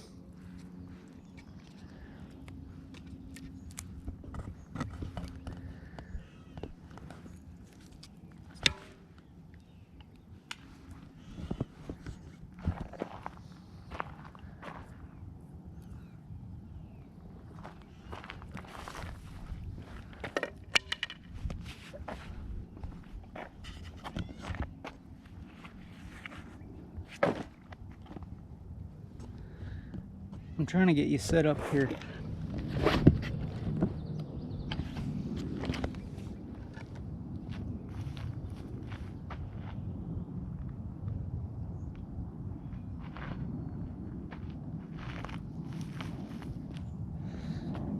I promise we got big improvements coming to Walking and Talking. Big improvements. Gonna be making some changes around here.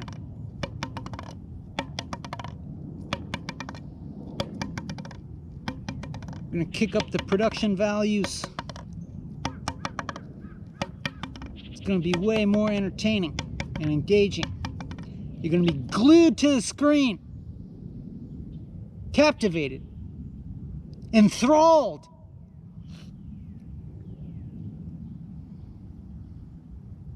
On the edge of your seat the entire time. Cutting edge visual effects.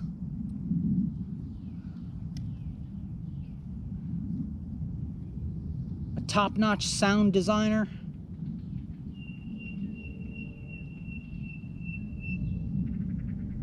Ooh, look, a tick. Look at that tick going for my backpack. Actually, he was heading towards you. He was trying to get you.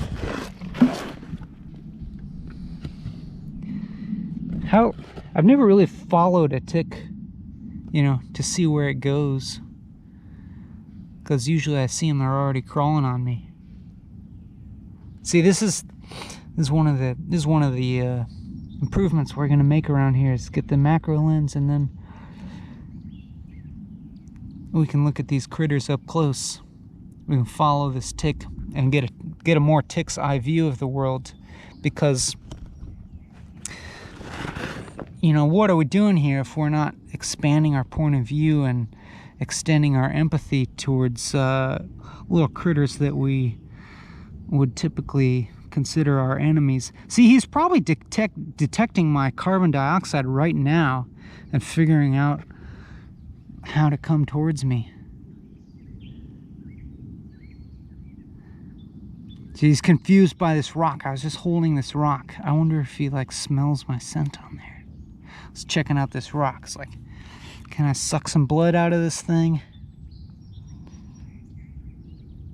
Crawled under the rock. It's going at these other rocks. It's like, what's going on with these rocks? Maybe he's just looking for something to crawl up. So, but I bet you he comes for my hand over here. I bet you he's gonna turn and go towards my hand. It's going that way.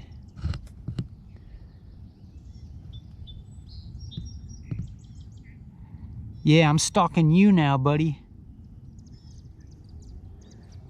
I'm about to parasitize you.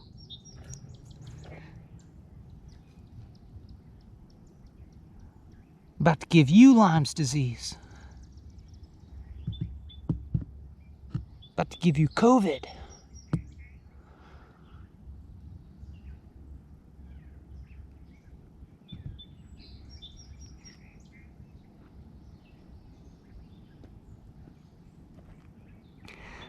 About to give you existential crises.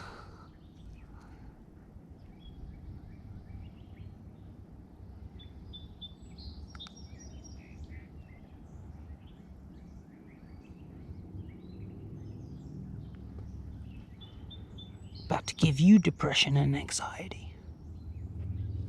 Psych!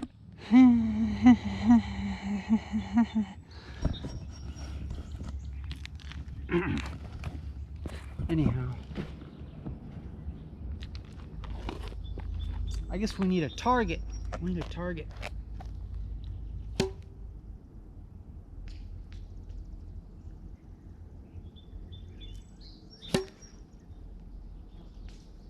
Whoa, that came close to hitting that bird. I didn't mean to do that.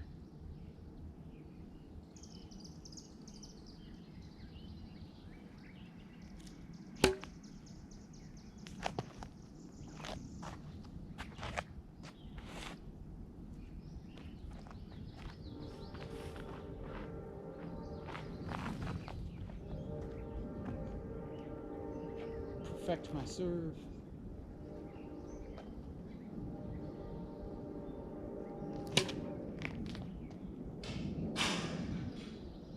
Oh, that was pretty decent.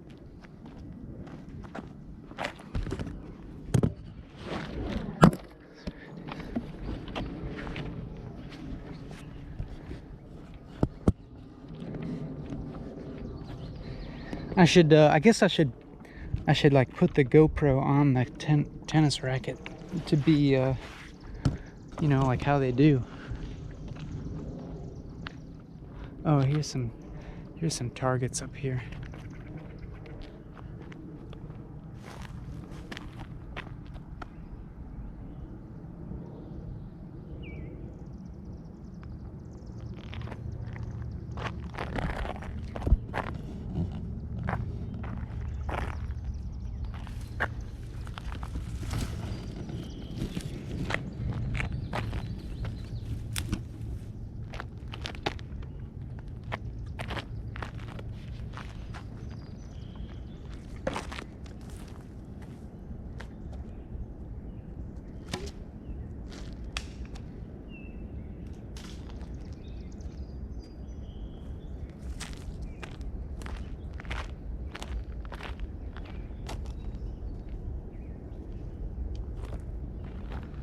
I know, like, when you're watching YouTube and stuff's moving along slow like this, it's hard.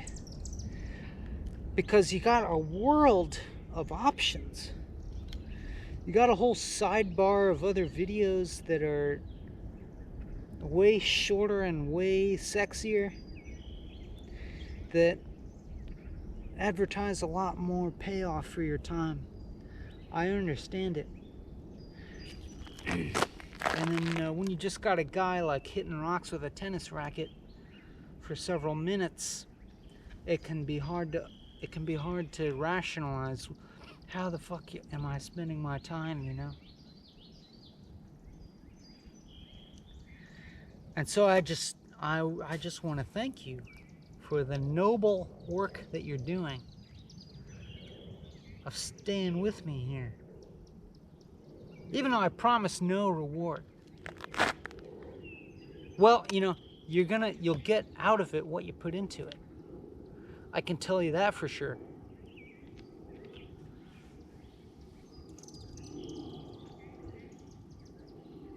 The quality of attention that you put into anything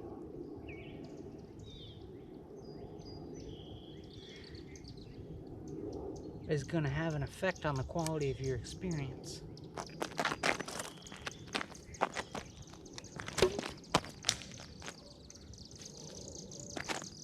You know, shouldn't I be able to just do this perfectly? Shouldn't I just be able to smash that window on the first try if I can muster the right kind of Zen awareness of tennis? Can't I just become, you know, like spiritually realized and just be able to like nail the window on the first try? Isn't that how it works? Zen in the art of window smashing?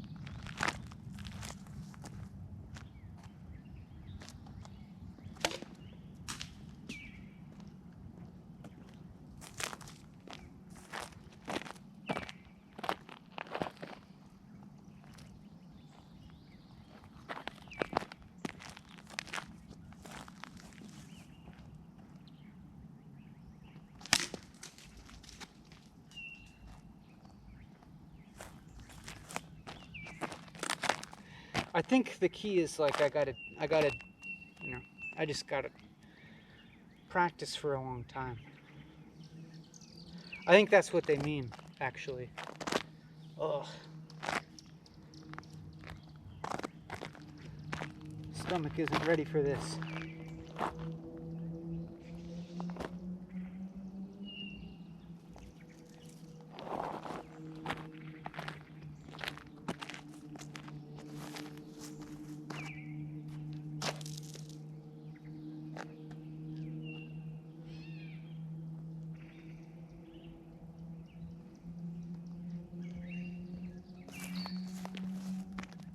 You know,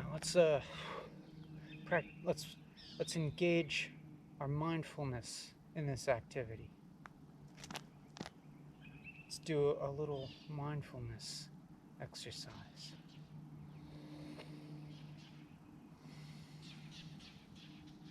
Feel the racket as an extension of your arm.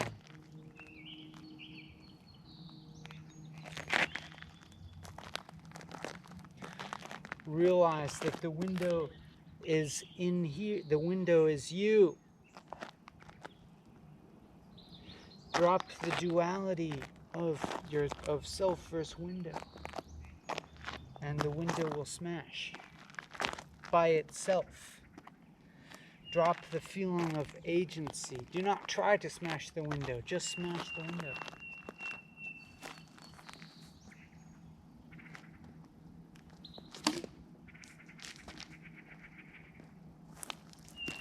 Wouldn't that have been cool if I smashed the window that try? Oh, snap. Alright, look at this. Look at these shoddy Chemold rackets. I've always known that Chemold rackets were crap. Look, you can hardly even whack 10 rocks before they start to fall apart. I'm gonna be writing them a letter and asking them for a refund. See, look, it's new in package. It's like new. Barely out of the box. And we've already broken a string. Chemold. I have a few things to talk to you about.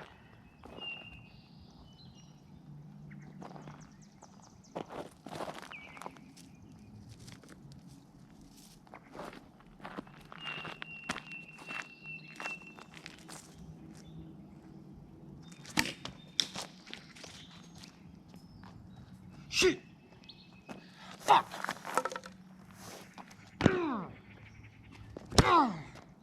Damn it!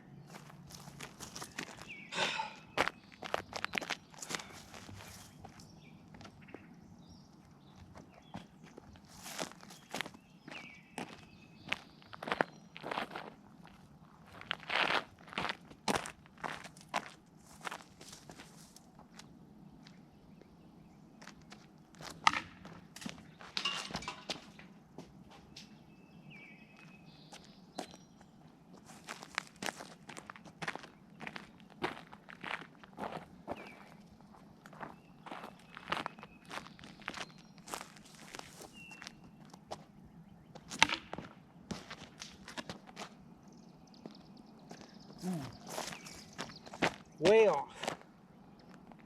Oh, I broke another string.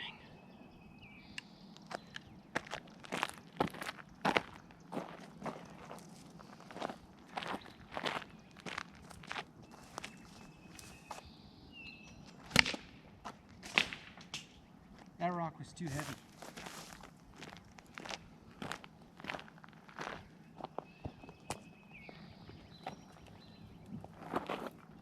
At this point, I fear it's going to be anticlimactic if I don't smash a window.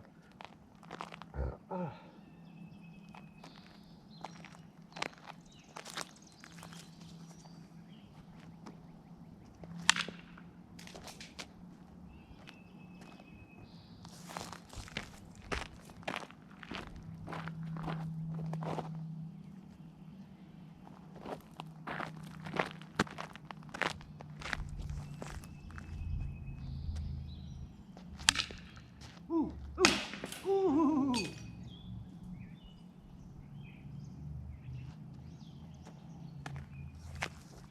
I think that hit the window. It didn't smash it. I think like something broke up there. Let's just like say it's good enough, shall we? Now let's hit another one.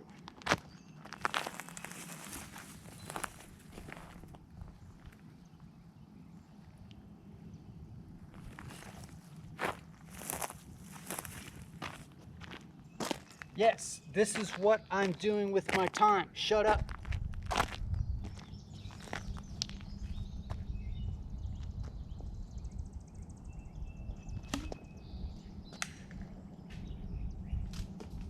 That's kind of a satisfying one.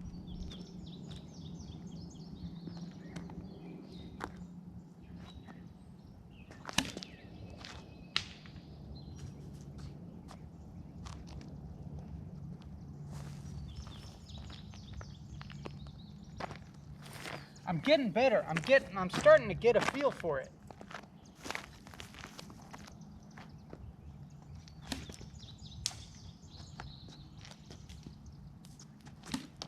Woo! It's getting more fun. I'm getting in the groove. I'm getting the flow state, achieving an athletic flow state. Yeah. If you could be monitoring my alpha waves right now, you'd be like, boy, howdy, is he in a flow state? Top performance. Plant-based.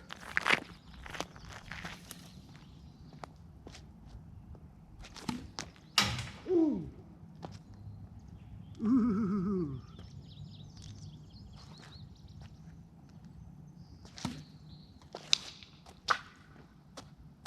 That was a cool sound.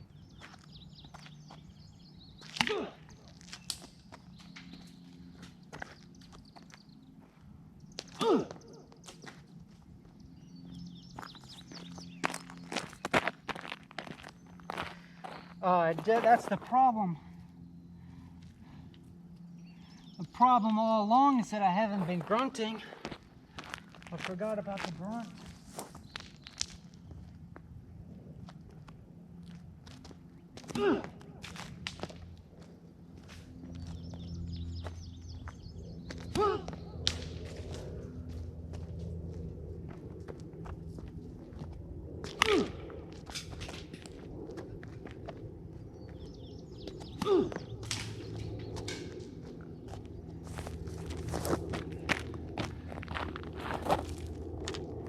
We're getting into it. We're getting into the flow state. Ow.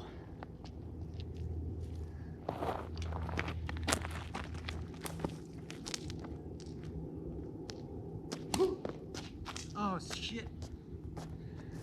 I'm having some racket difficulties here. It's all the racket's fault. See what I'm saying? Fucking chemold.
I think I'm gonna have to cancel my sponsorship with Chemold.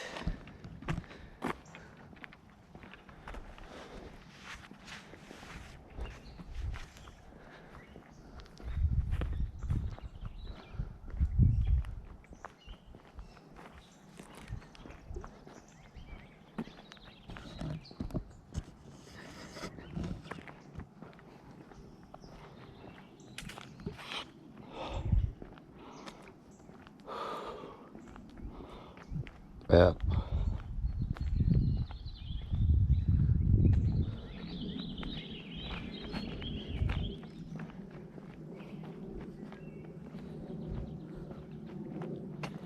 Damn, it is so hot.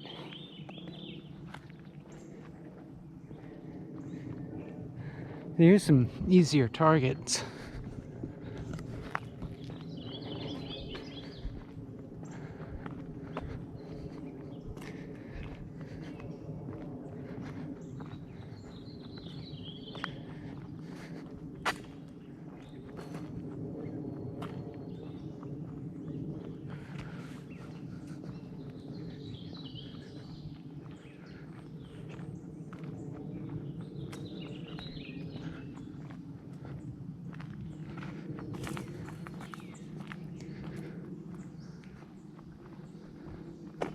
Windows, windows everywhere, but not a rock to be found.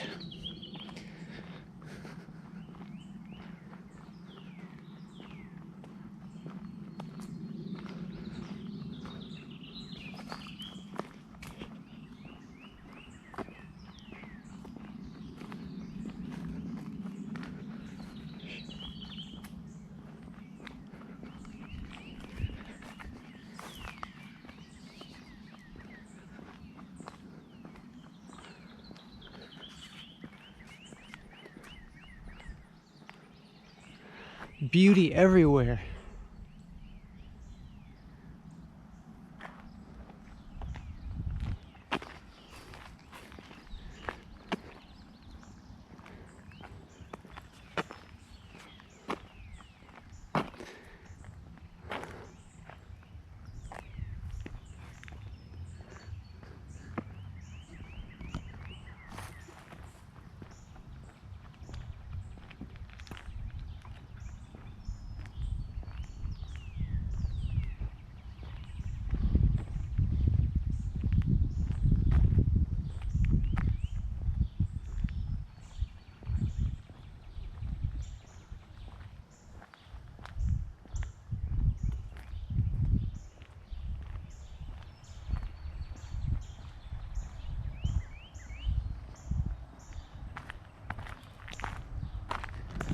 I know it's like not very feasible to watch all of walking and talking, and probably not even really desirable either. But I kind of like that. I don't know, like to give you this idea of all this stuff that exists that you could hypothetically watch and like absorb all of, but it's not really necessary. It's like even from watching some of it, you can kind of get an idea of all of it. And I'll keep going, and there's kind of this iterative thing happening. There's some repetition of themes.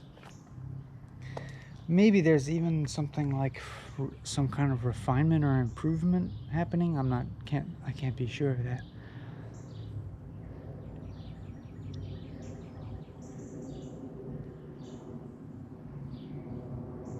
Ugh. It's my stomach's still not happy. But I feel pretty happy.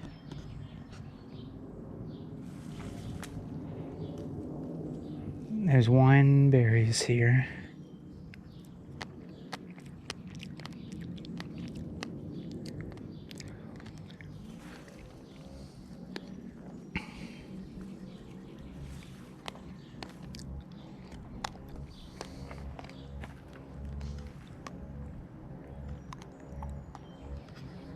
This can be your house if you want. It's nice. It's got 2 balconies.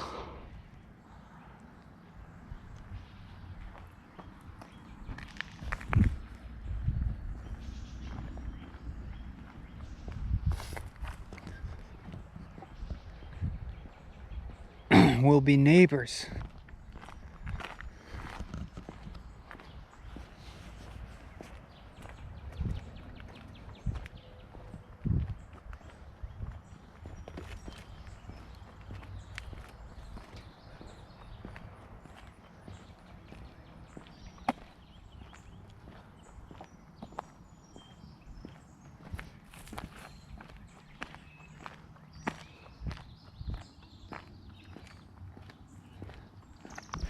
You ever have that feeling where you just wish that you could like poop, and so your stomach would feel better? I kind of feel like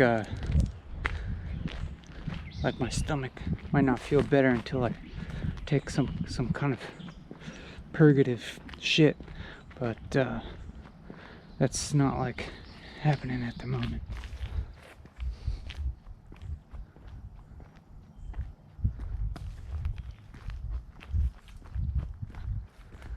Purifying, cathartic, catharsis.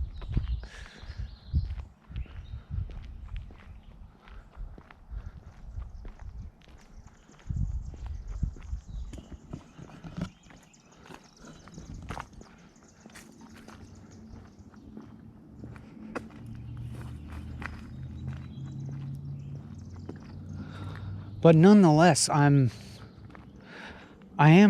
just really happy that I'm doing this right now.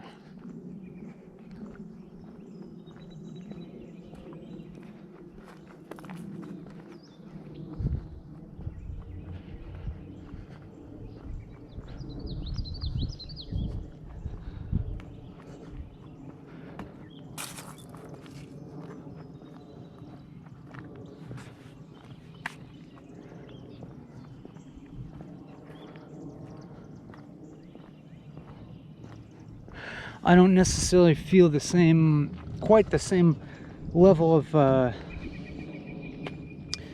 this being valuable in the same way as the last episode. By the way, the last episode, I feel like if you want something that's kind of has a little bit more recognizable value and would contribute probably to a clearer mind state, then the previous episode is probably better for that than this one. And this one like has more to do with acceptance of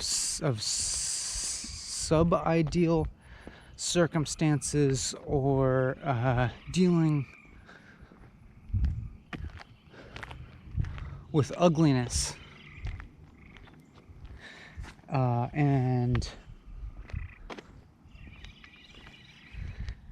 and things like torpor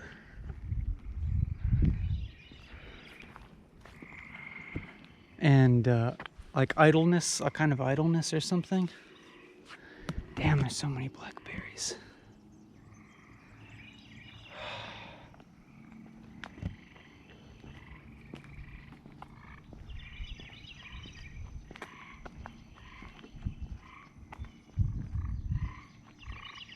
Oh hell yeah. One of those frogs that's like inside the stairwell and echoing. I heard it.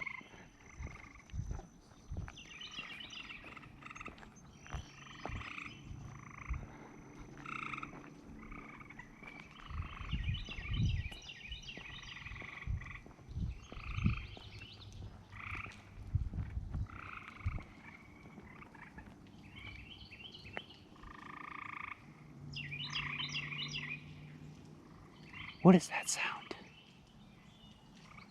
What the fuck is that sound?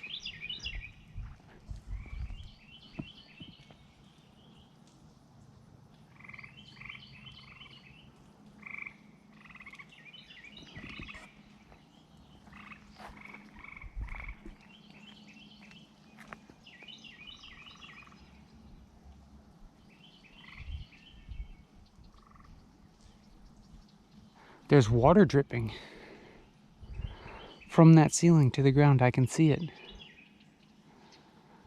It did rain a lot yesterday, so there's like water pooled on the roof of this building, and it's raining down. Raining inside.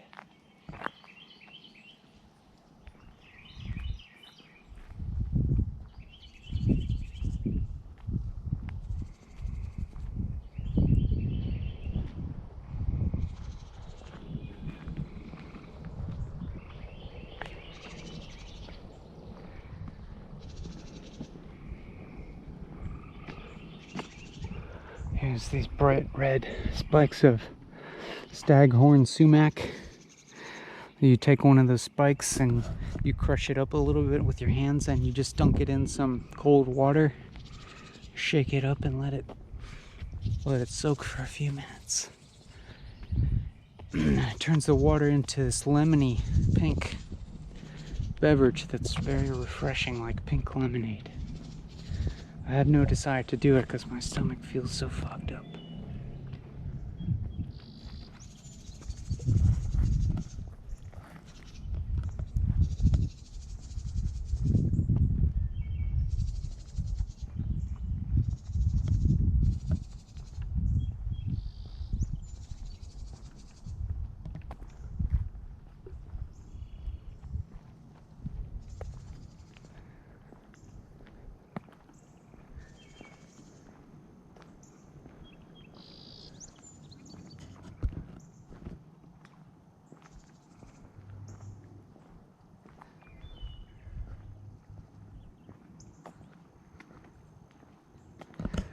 Maybe one of these days we'll abandon the 4-hour format and figure out how to do something that's a bit more condensed and accessible in terms of time. You know what I'm saying? To be able to figure out how to condense the message into something that's a little more digestible and doesn't take up all your time, but somehow like might inform your day, might spur you to relate to the rest of your day in a different way. But for now, this 4-hour format has a purpose.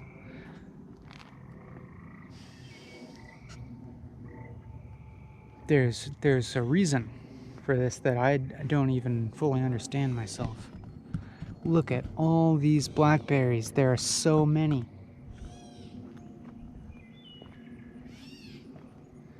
If I were a bird, I would absolutely live here. There would be so much food.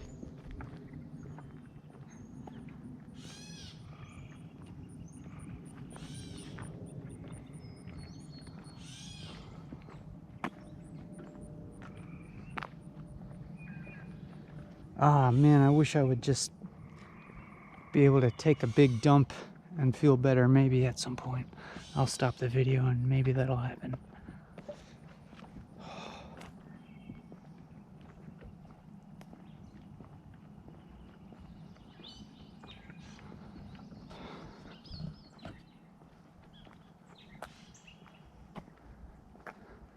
There's another Queen Anne slice, aka wild carrot.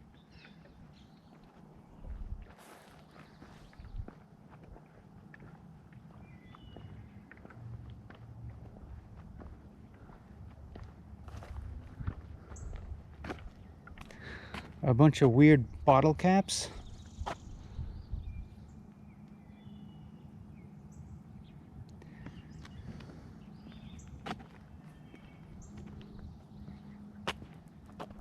That are the exact same color of red as these reddening leaves of the Virginia creeper.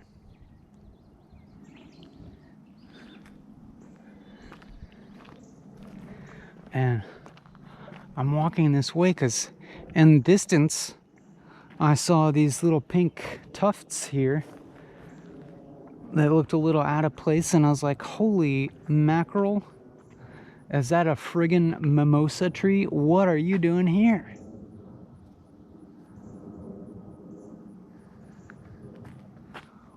Boing.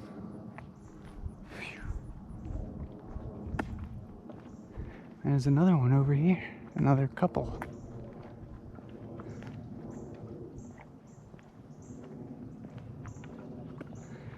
Aside a beautiful burnt out truck, it looks like, or smashed out.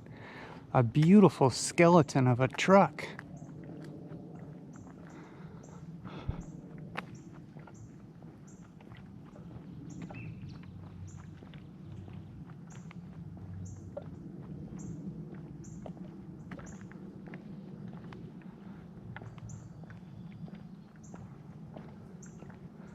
What a beaut. And it's got a wooden barrel in it. A wooden barrel.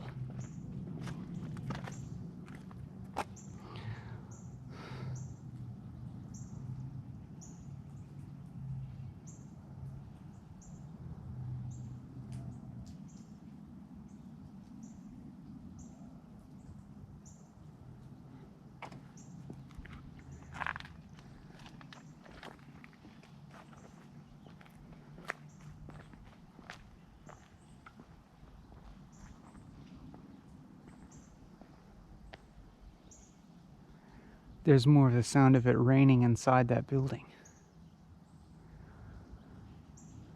Holy shit.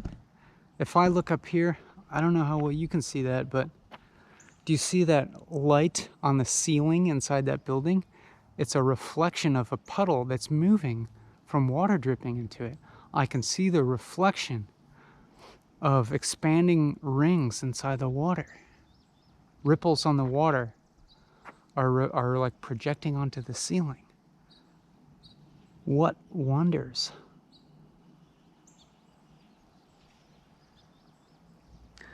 All right. Let me see if I can, I'm going to turn off the camera for just a moment and see if I can perform a sort of physiological catharsis, if you know what I'm saying. All right, and we're back. I didn't exactly get the catharsis I was desiring, but maybe some improvement.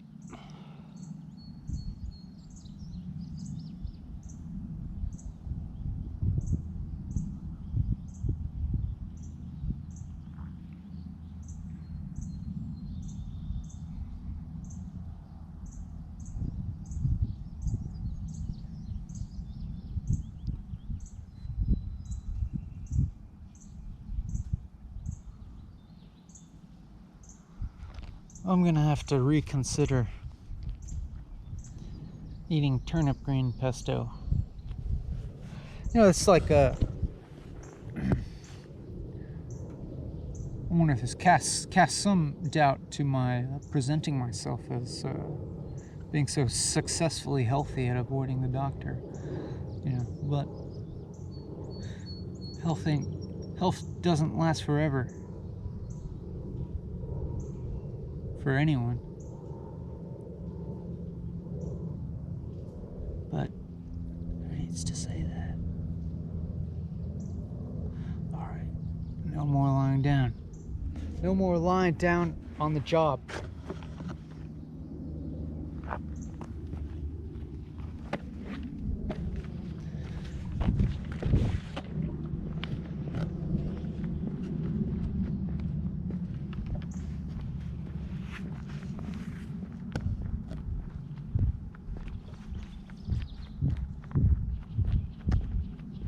Maybe someday we will get to the point of not needing this 4-hour framework.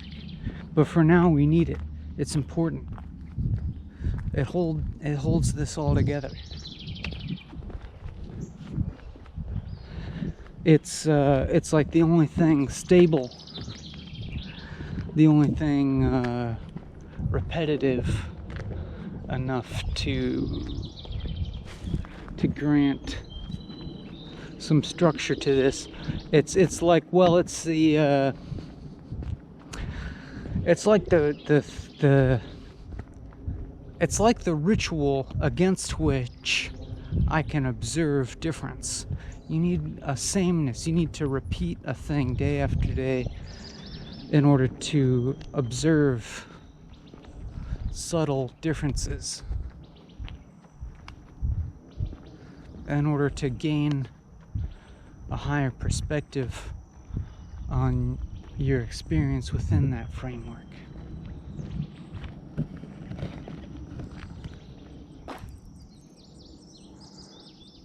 And once again, like, I don't think it's important for you to watch every single episode, because you can get the gist of it from watching a portion of it. I mean, episodes are different. They vary widely between each other in terms of my state, you know? And also subject matter, but things reoccur. You know? It's limited, after all, to this particular conglomeration of matter and energy, this particular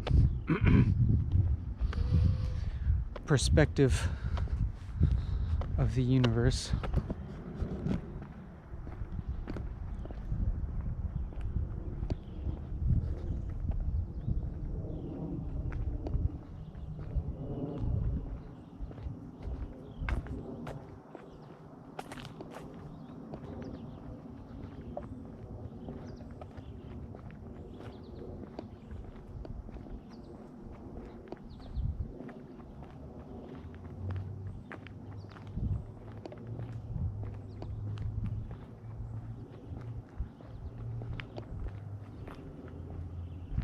We're getting closer and closer to the nuclear plant.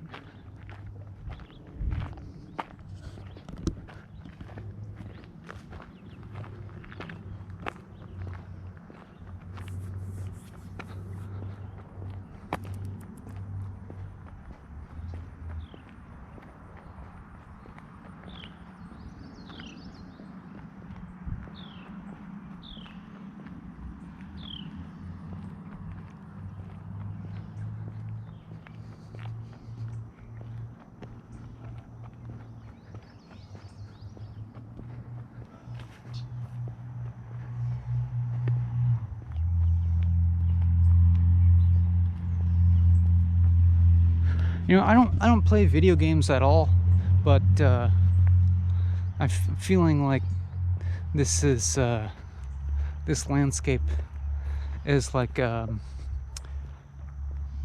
guessing that some of you, your closest reference would be like some video game level or something, because we all love post-apocalyptic fantasy these days. Look at this. Infield End Park. Look at this fence. How ominous.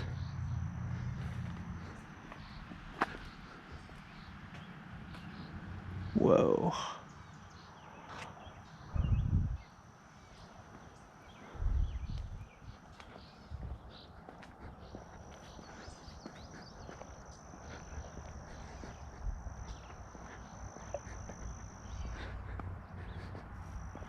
And that thing on a tree over there looks like a bat box. A little house for bats to live in.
But when I think about your experience,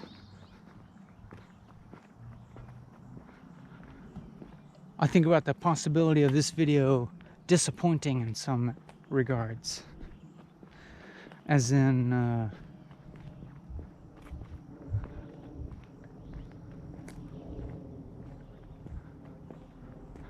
I mean, if I think about the goal as being to like incite some kind of peak experience or something like that, or some kind of breakthrough of insight, then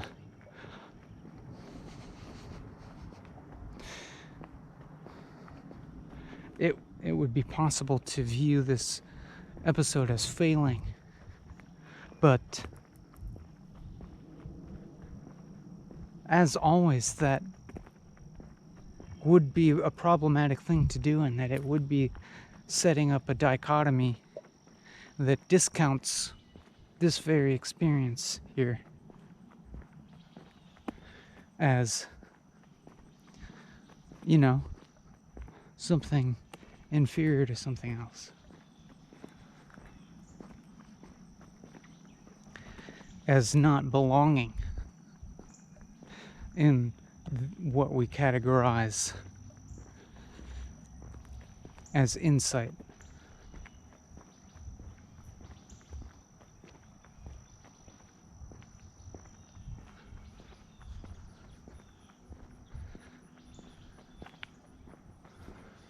You set up a dichotomy of looking for peak experiences, and you've got a problem, because no matter how hard you try, you're only going to be experiencing things of that category a small fraction of your lifetime. And so what of all the rest of your life? You have to get beyond that kind of dualistic thinking.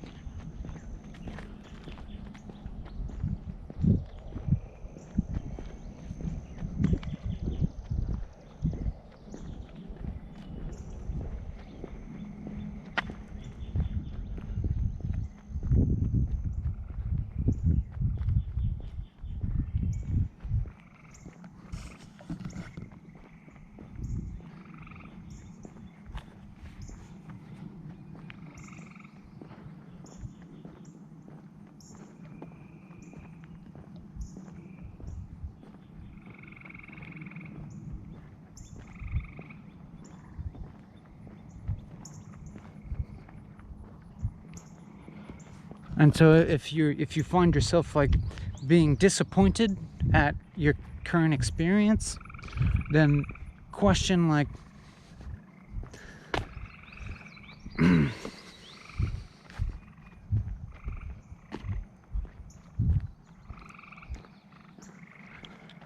if there isn't some kind of limitation embedded in what kind of experience you're looking for.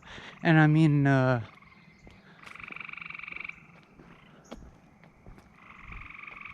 there are multiple levels on which to think about these things. Like, for instance,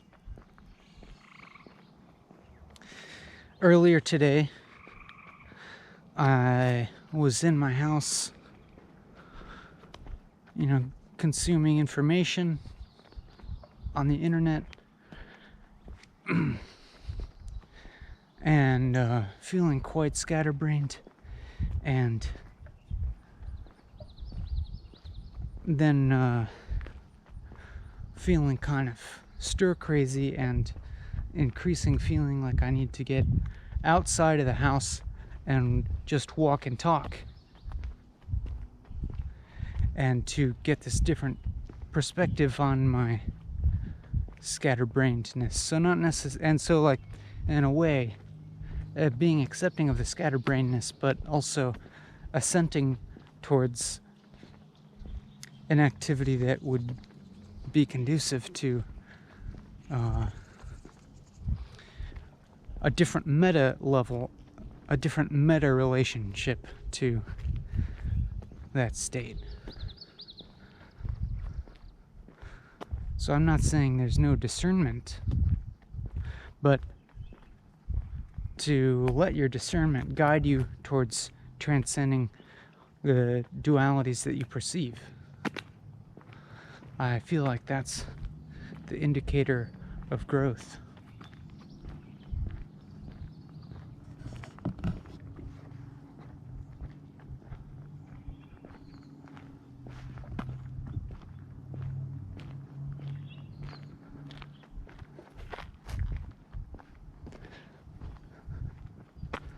Like I feel, for instance, I feel actually pretty happy that I can have a stomach ache and feel super and feel like uncomfortably hot and exhausted and scatterbrained, and still love this experience. I love this experience.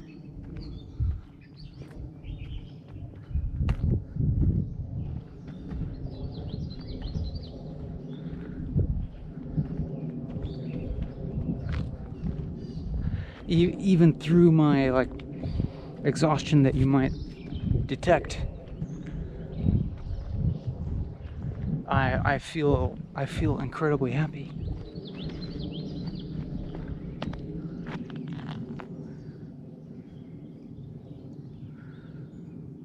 Like I love being in this place.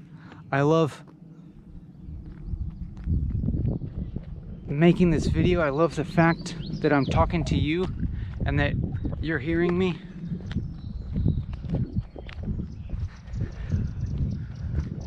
I'm just like marveling at the contemporary ridiculousness, if you will, of our relationship.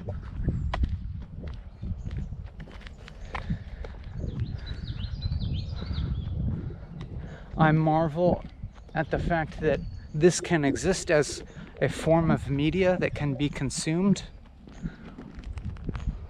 almost anywhere in the world. Here's my old pal, old Chem.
A black walnut. See, these are going to be the things that most closely resemble a tennis ball that we're going to find around here.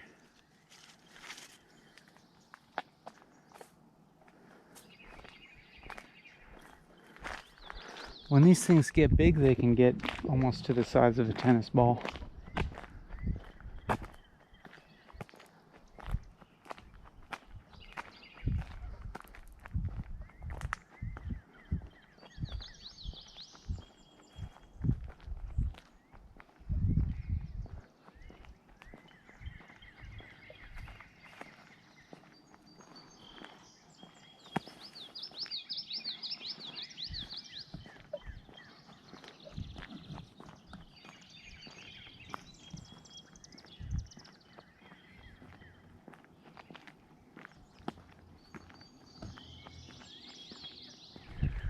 What if Yeah, I don't know. This could be like, ooh, another a weird fly. Ooh, sorry, we missed it.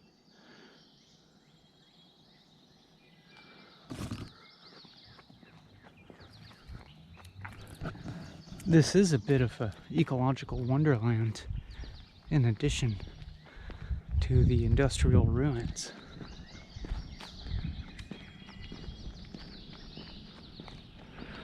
I've seen deer here, so there's, you know, some megafauna.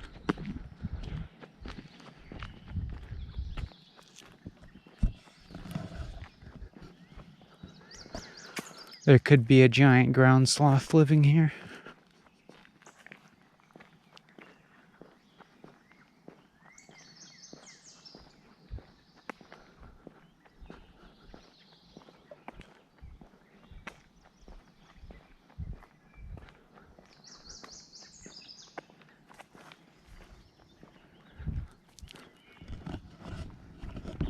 I know I don't make this easy. I'm not packing in the content in a condensed, easily digestible way. It might be a little bit like a treasure hunt at times. It could be hit or miss, so to speak. But in some way, it's all hit.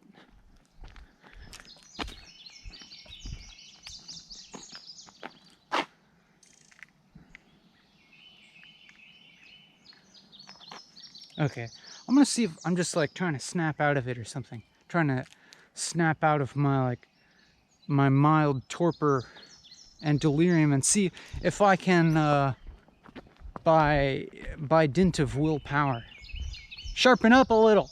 Sharpen up a little. Bennett, wake up.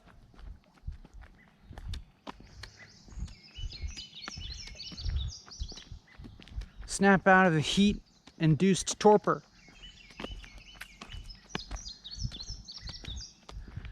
Put a little pep in your step.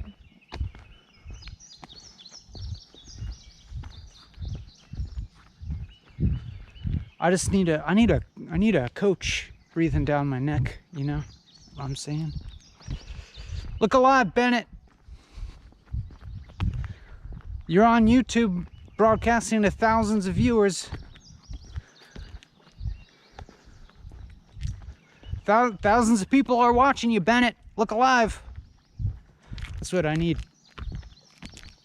I mean, I guess I can have that, and I can have that voice in my own head. Look alive, Ben. There's cumulatively thousands of hours of looking happening in this video. You know, if I think about that, I'm like, holy shit, I better make this good. See here's the this guy's older brother. He didn't fare so well either.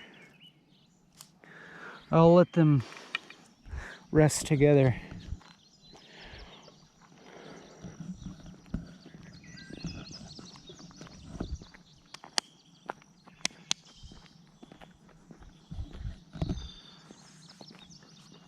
Look alive, Bennett. You don't want to be wasting a cumulative thousands of hours of people's lives.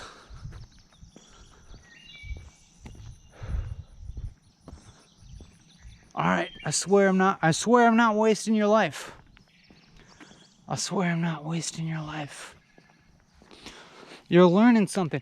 Even if you held me as an idol, you were like, Ben, you inspire me. Ben, you are propelling me towards enlightenment. Ben, you are heartening me for the stretch towards spiritual growth. And then this fucking video comes along and you're like, what the fuck are you doing, Ben? You're dicking around in some abandoned industrial park, whacking rocks towards windows with a tennis racket, lying on the ground, squishing bugs and complaining about your stomach ache. What the fuck's wrong with you, Bennett?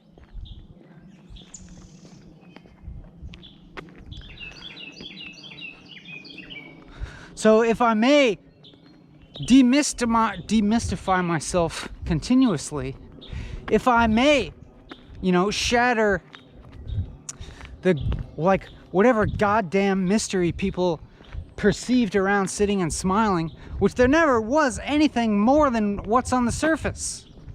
There's nothing more to it. It is what it is. It's just sitting and smiling. You don't have to understand anything else about it.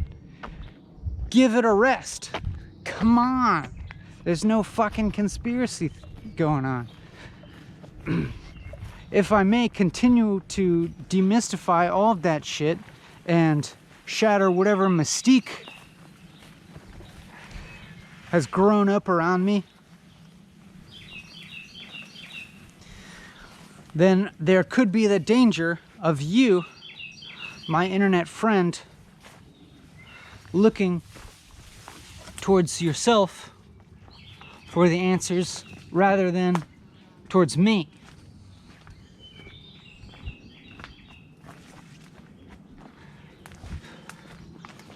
And with that in mind, I have no regrets, no worries about quality, no worries about how engaging or captivating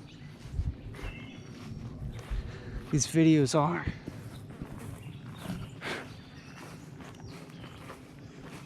No worries about disappointing you. Disappointment could be a good thing for you, my friend, my internet friend.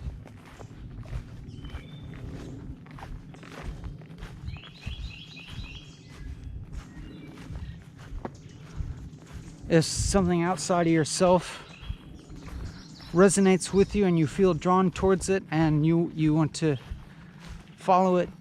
And then if it, once at the time you eventually become disillusioned with whatever you were inspired by originally, that's progress. You have an idol and you learn from that idol until you become disillusioned and you're like, based on my experience and my thorough reality checking, I don't particularly resonate with this aspect of your point of view. Then that's a good thing. Then you are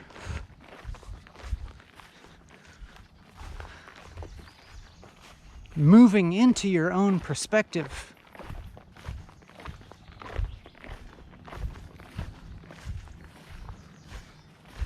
Stopping looking towards something outside of yourself for the big answers.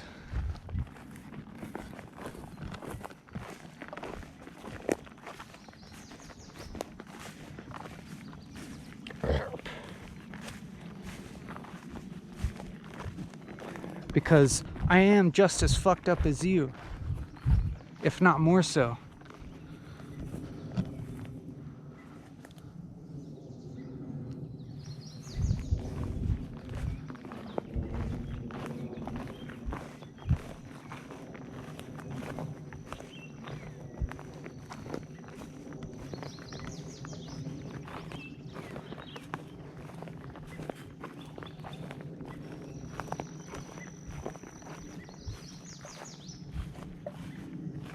But you know, like, fucked up, I say that in a sort of consciously relative way.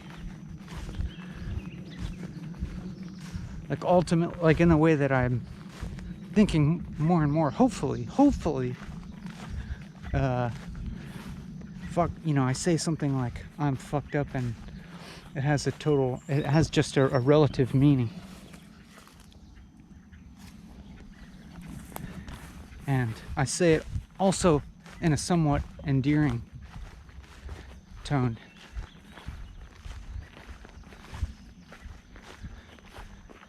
Embracing.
Man, my timing's just like a little bit off for these berries.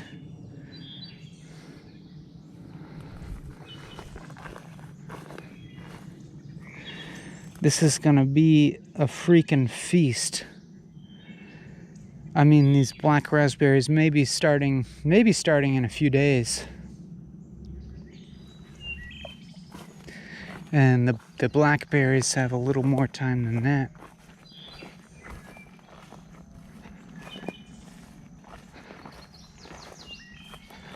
But man, like, you put on a thick trench coat. This is what my dad used to do. We had this big blackberry patch in the backyard, and he would, they're thorny. He would just put on a thick trench coat and just walk through all those brambles, picking the blackberries. And then you just throw them on some vanilla ice cream, and you got summer. Bake a pie, blackberry pie.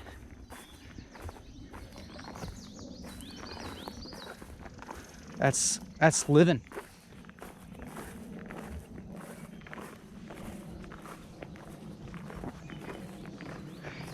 If you'll forgive my kind of like Norman Rockwell-esque Americana sentimentality, grasping towards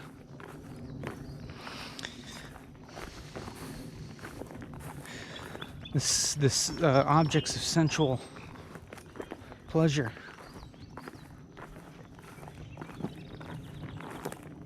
You know, because it's like you sort of love those rituals.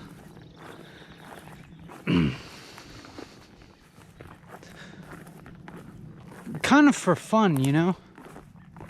Like, you have these, like, yearly rituals, like, I gotta eat some blackberries on some vanilla ice cream every July.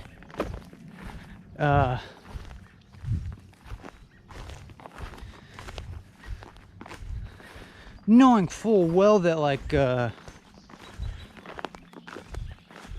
that sensual experience is not like inherently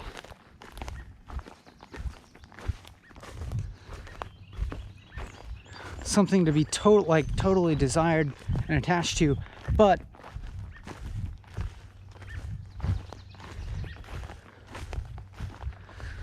like in recognizing the void of meaning, like why not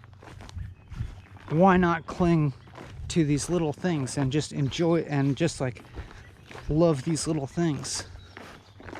especially if they like have some kind of family history.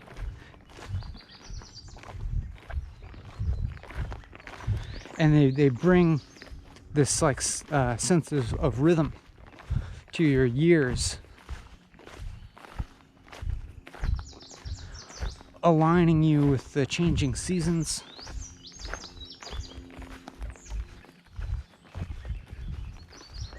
connecting you with memories.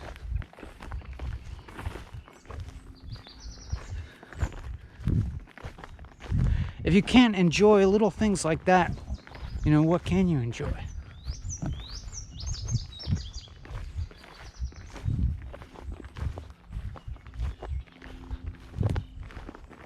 You can like choose to like really love little shit like that.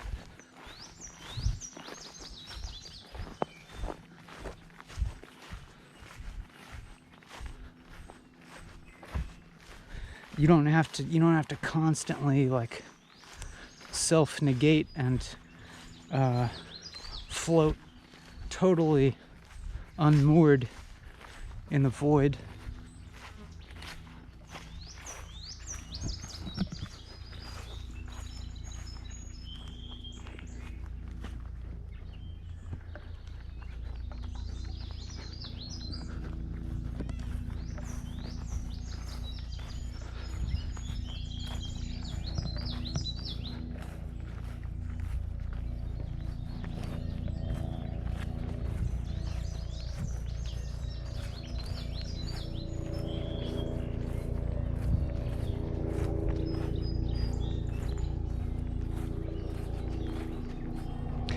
Also, it can be very enjoyable to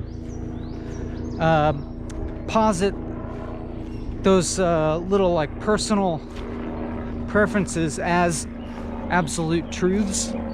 For instance, to say that blackberry pie is the best thing in the universe, and to say that for everyone, to everyone. And if someone is not a fan of blackberry pie, you can be like, you're fucking nuts. And that's fun. That's fun to do.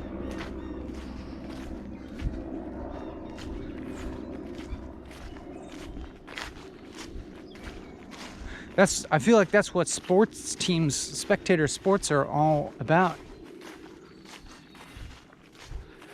To fucking pretend like your town sports team, like that it matters whether they win or lose, and that like if they lose, like the universe has tilted unredeemably towards evil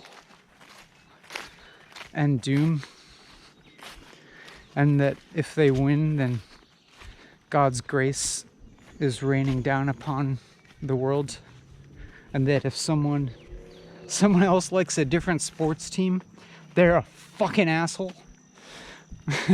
they're an idiot. They're a degenerate, low-life scumbag. They like a different team, and that's fun. You can even beat each other up. Like the soccer hooligans. Physical violence. You like a different sports team? Fuck you, motherfucker. It's fun. It's all good fun. Because, you know, if you don't cling on to stupid shit like that, then you're just floating in the void of meaning.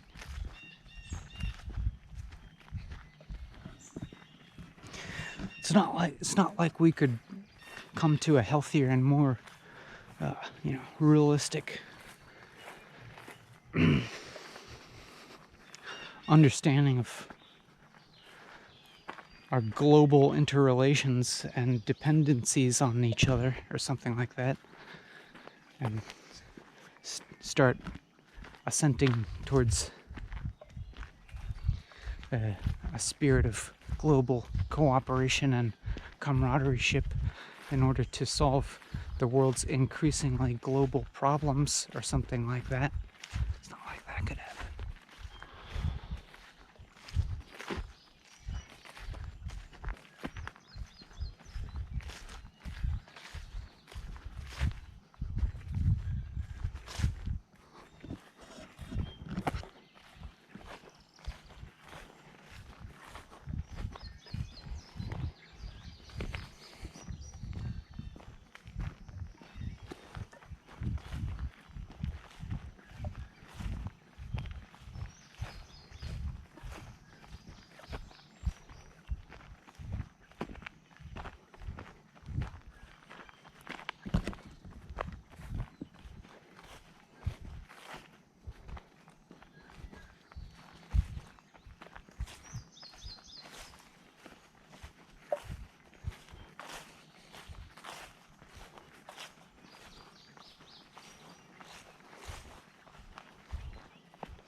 This always happens as sun starts going down. I get quieter and quieter. Just something about the energy. Somehow I feel like I have to take on like some more reverent feeling or something when the sun starts going down. I mean, and maybe it's something about the atmosphere of a place like this as the sun starts to set, because, you know, more frogs start chirping and the birds start going nuts. And, you know, my own boisterous blabbering starts to feel a little bit more intrusive.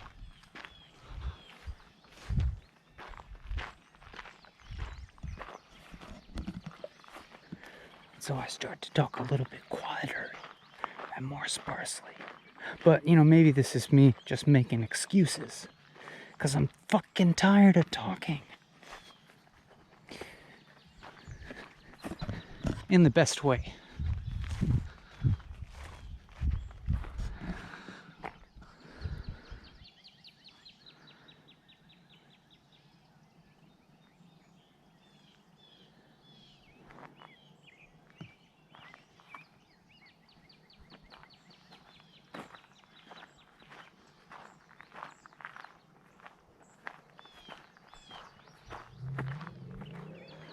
You know, like in another world, this video. Hello. Hopefully that wasn't the nuclear plant blowing up. In another world, there's that wild asparagus again. I think that's what it is. In another world, and there's that fucking Darth Maul motherfucker. Blah! I jumped. See it jump like that? Let's get it. All right, your turn. Get him. I think you hit him.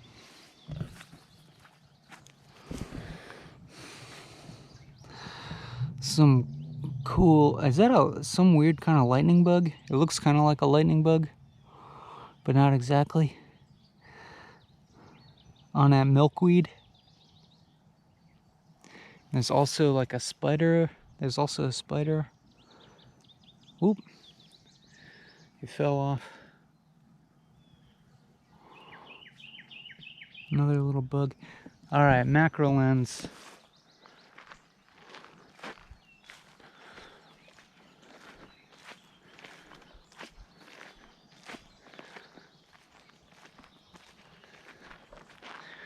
I'm buying a macro lens. I mean, I always, when I get to the point of buying something, I really often succumb to my anti-consumerist leanings, and I'm like, I could probably do without that thing. I don't want to fucking support the sweatshops and the fucking Amazon warehouses and the fucking extractive processes of obtaining materials to make these technological things. I succumb to that, and I'm like, fuck it, I'm not giving these assholes my money.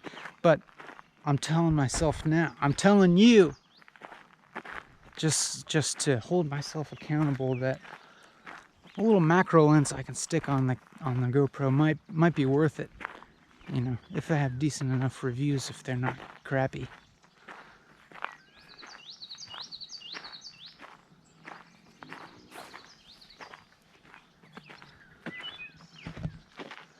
So I'm gonna buy it. You want to help me out? Give me some money. Give me some money. Give me some money. Give me some. I gave a much more like wholesome and better explanation about financial, about the moral implications of you donating to me on Patreon earlier in the video. So I'll shut up about it now and keep up with this top-notch content. Exhilarating.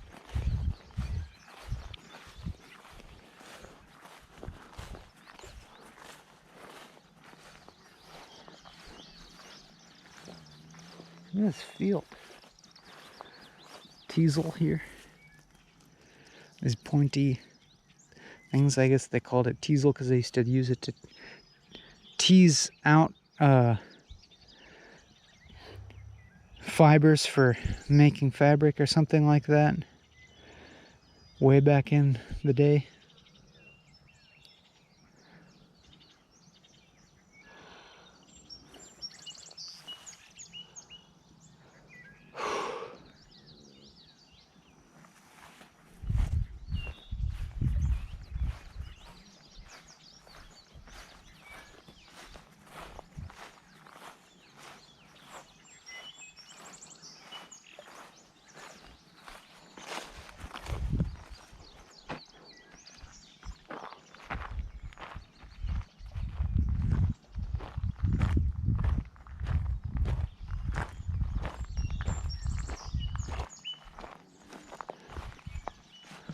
I'm back geographically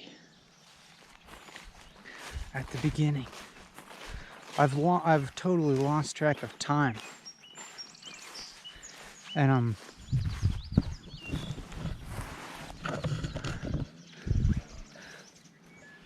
well, I was about to say that I'm like semi-delirious,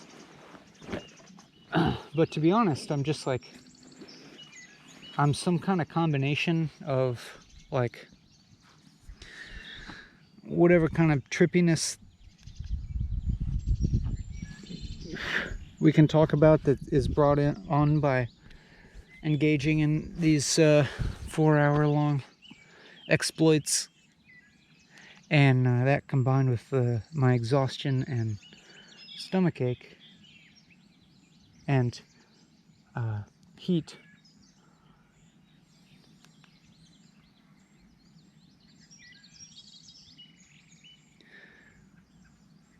But considering all those factors, I feel like I can kind of like account for my mental state right now, which is always reassuring.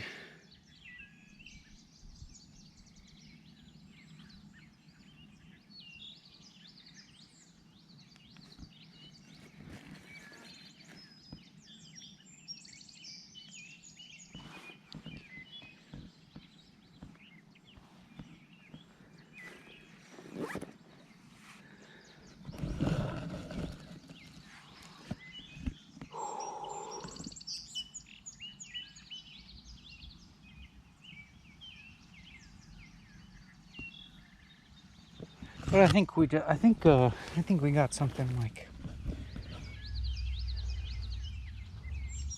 this, like 8 or 9 more minutes.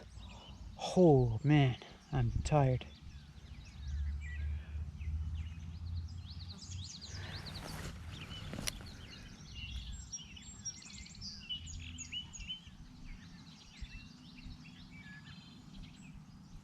I'm just trying to think about the implications of ending the video or not ending the video. Alright, we got a little breeze going on here. A little cool breeze.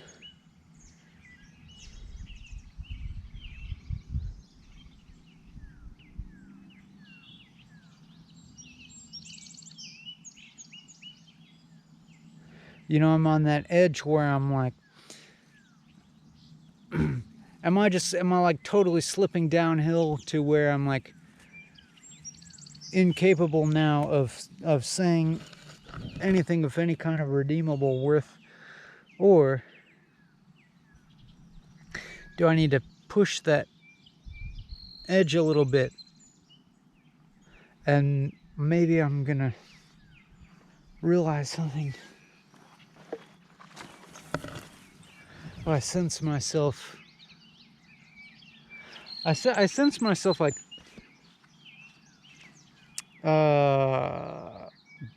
displaying my reactions towards physiological phenomena. So for instance, I'm like expressing my exhaustion in various physical cues and judging myself for not maintaining as stoic a countenance as I might be able to,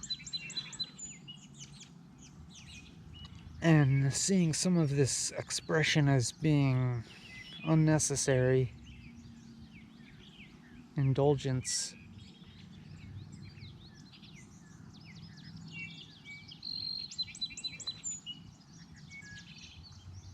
But there you have it.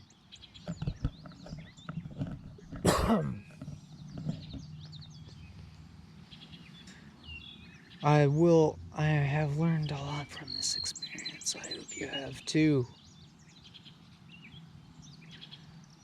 And I am looking forward, as I hope you are as well, to big things to come in the Walking and Talking series, including a macro lens and maybe even some kind of telephoto lens, so that we may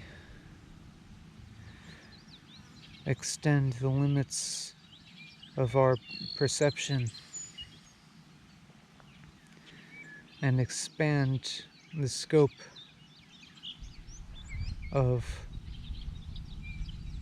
what we identify with in this reality.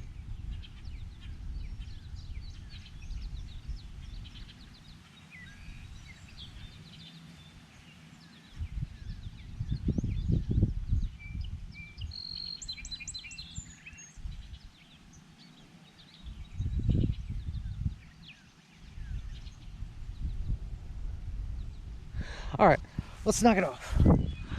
Bye.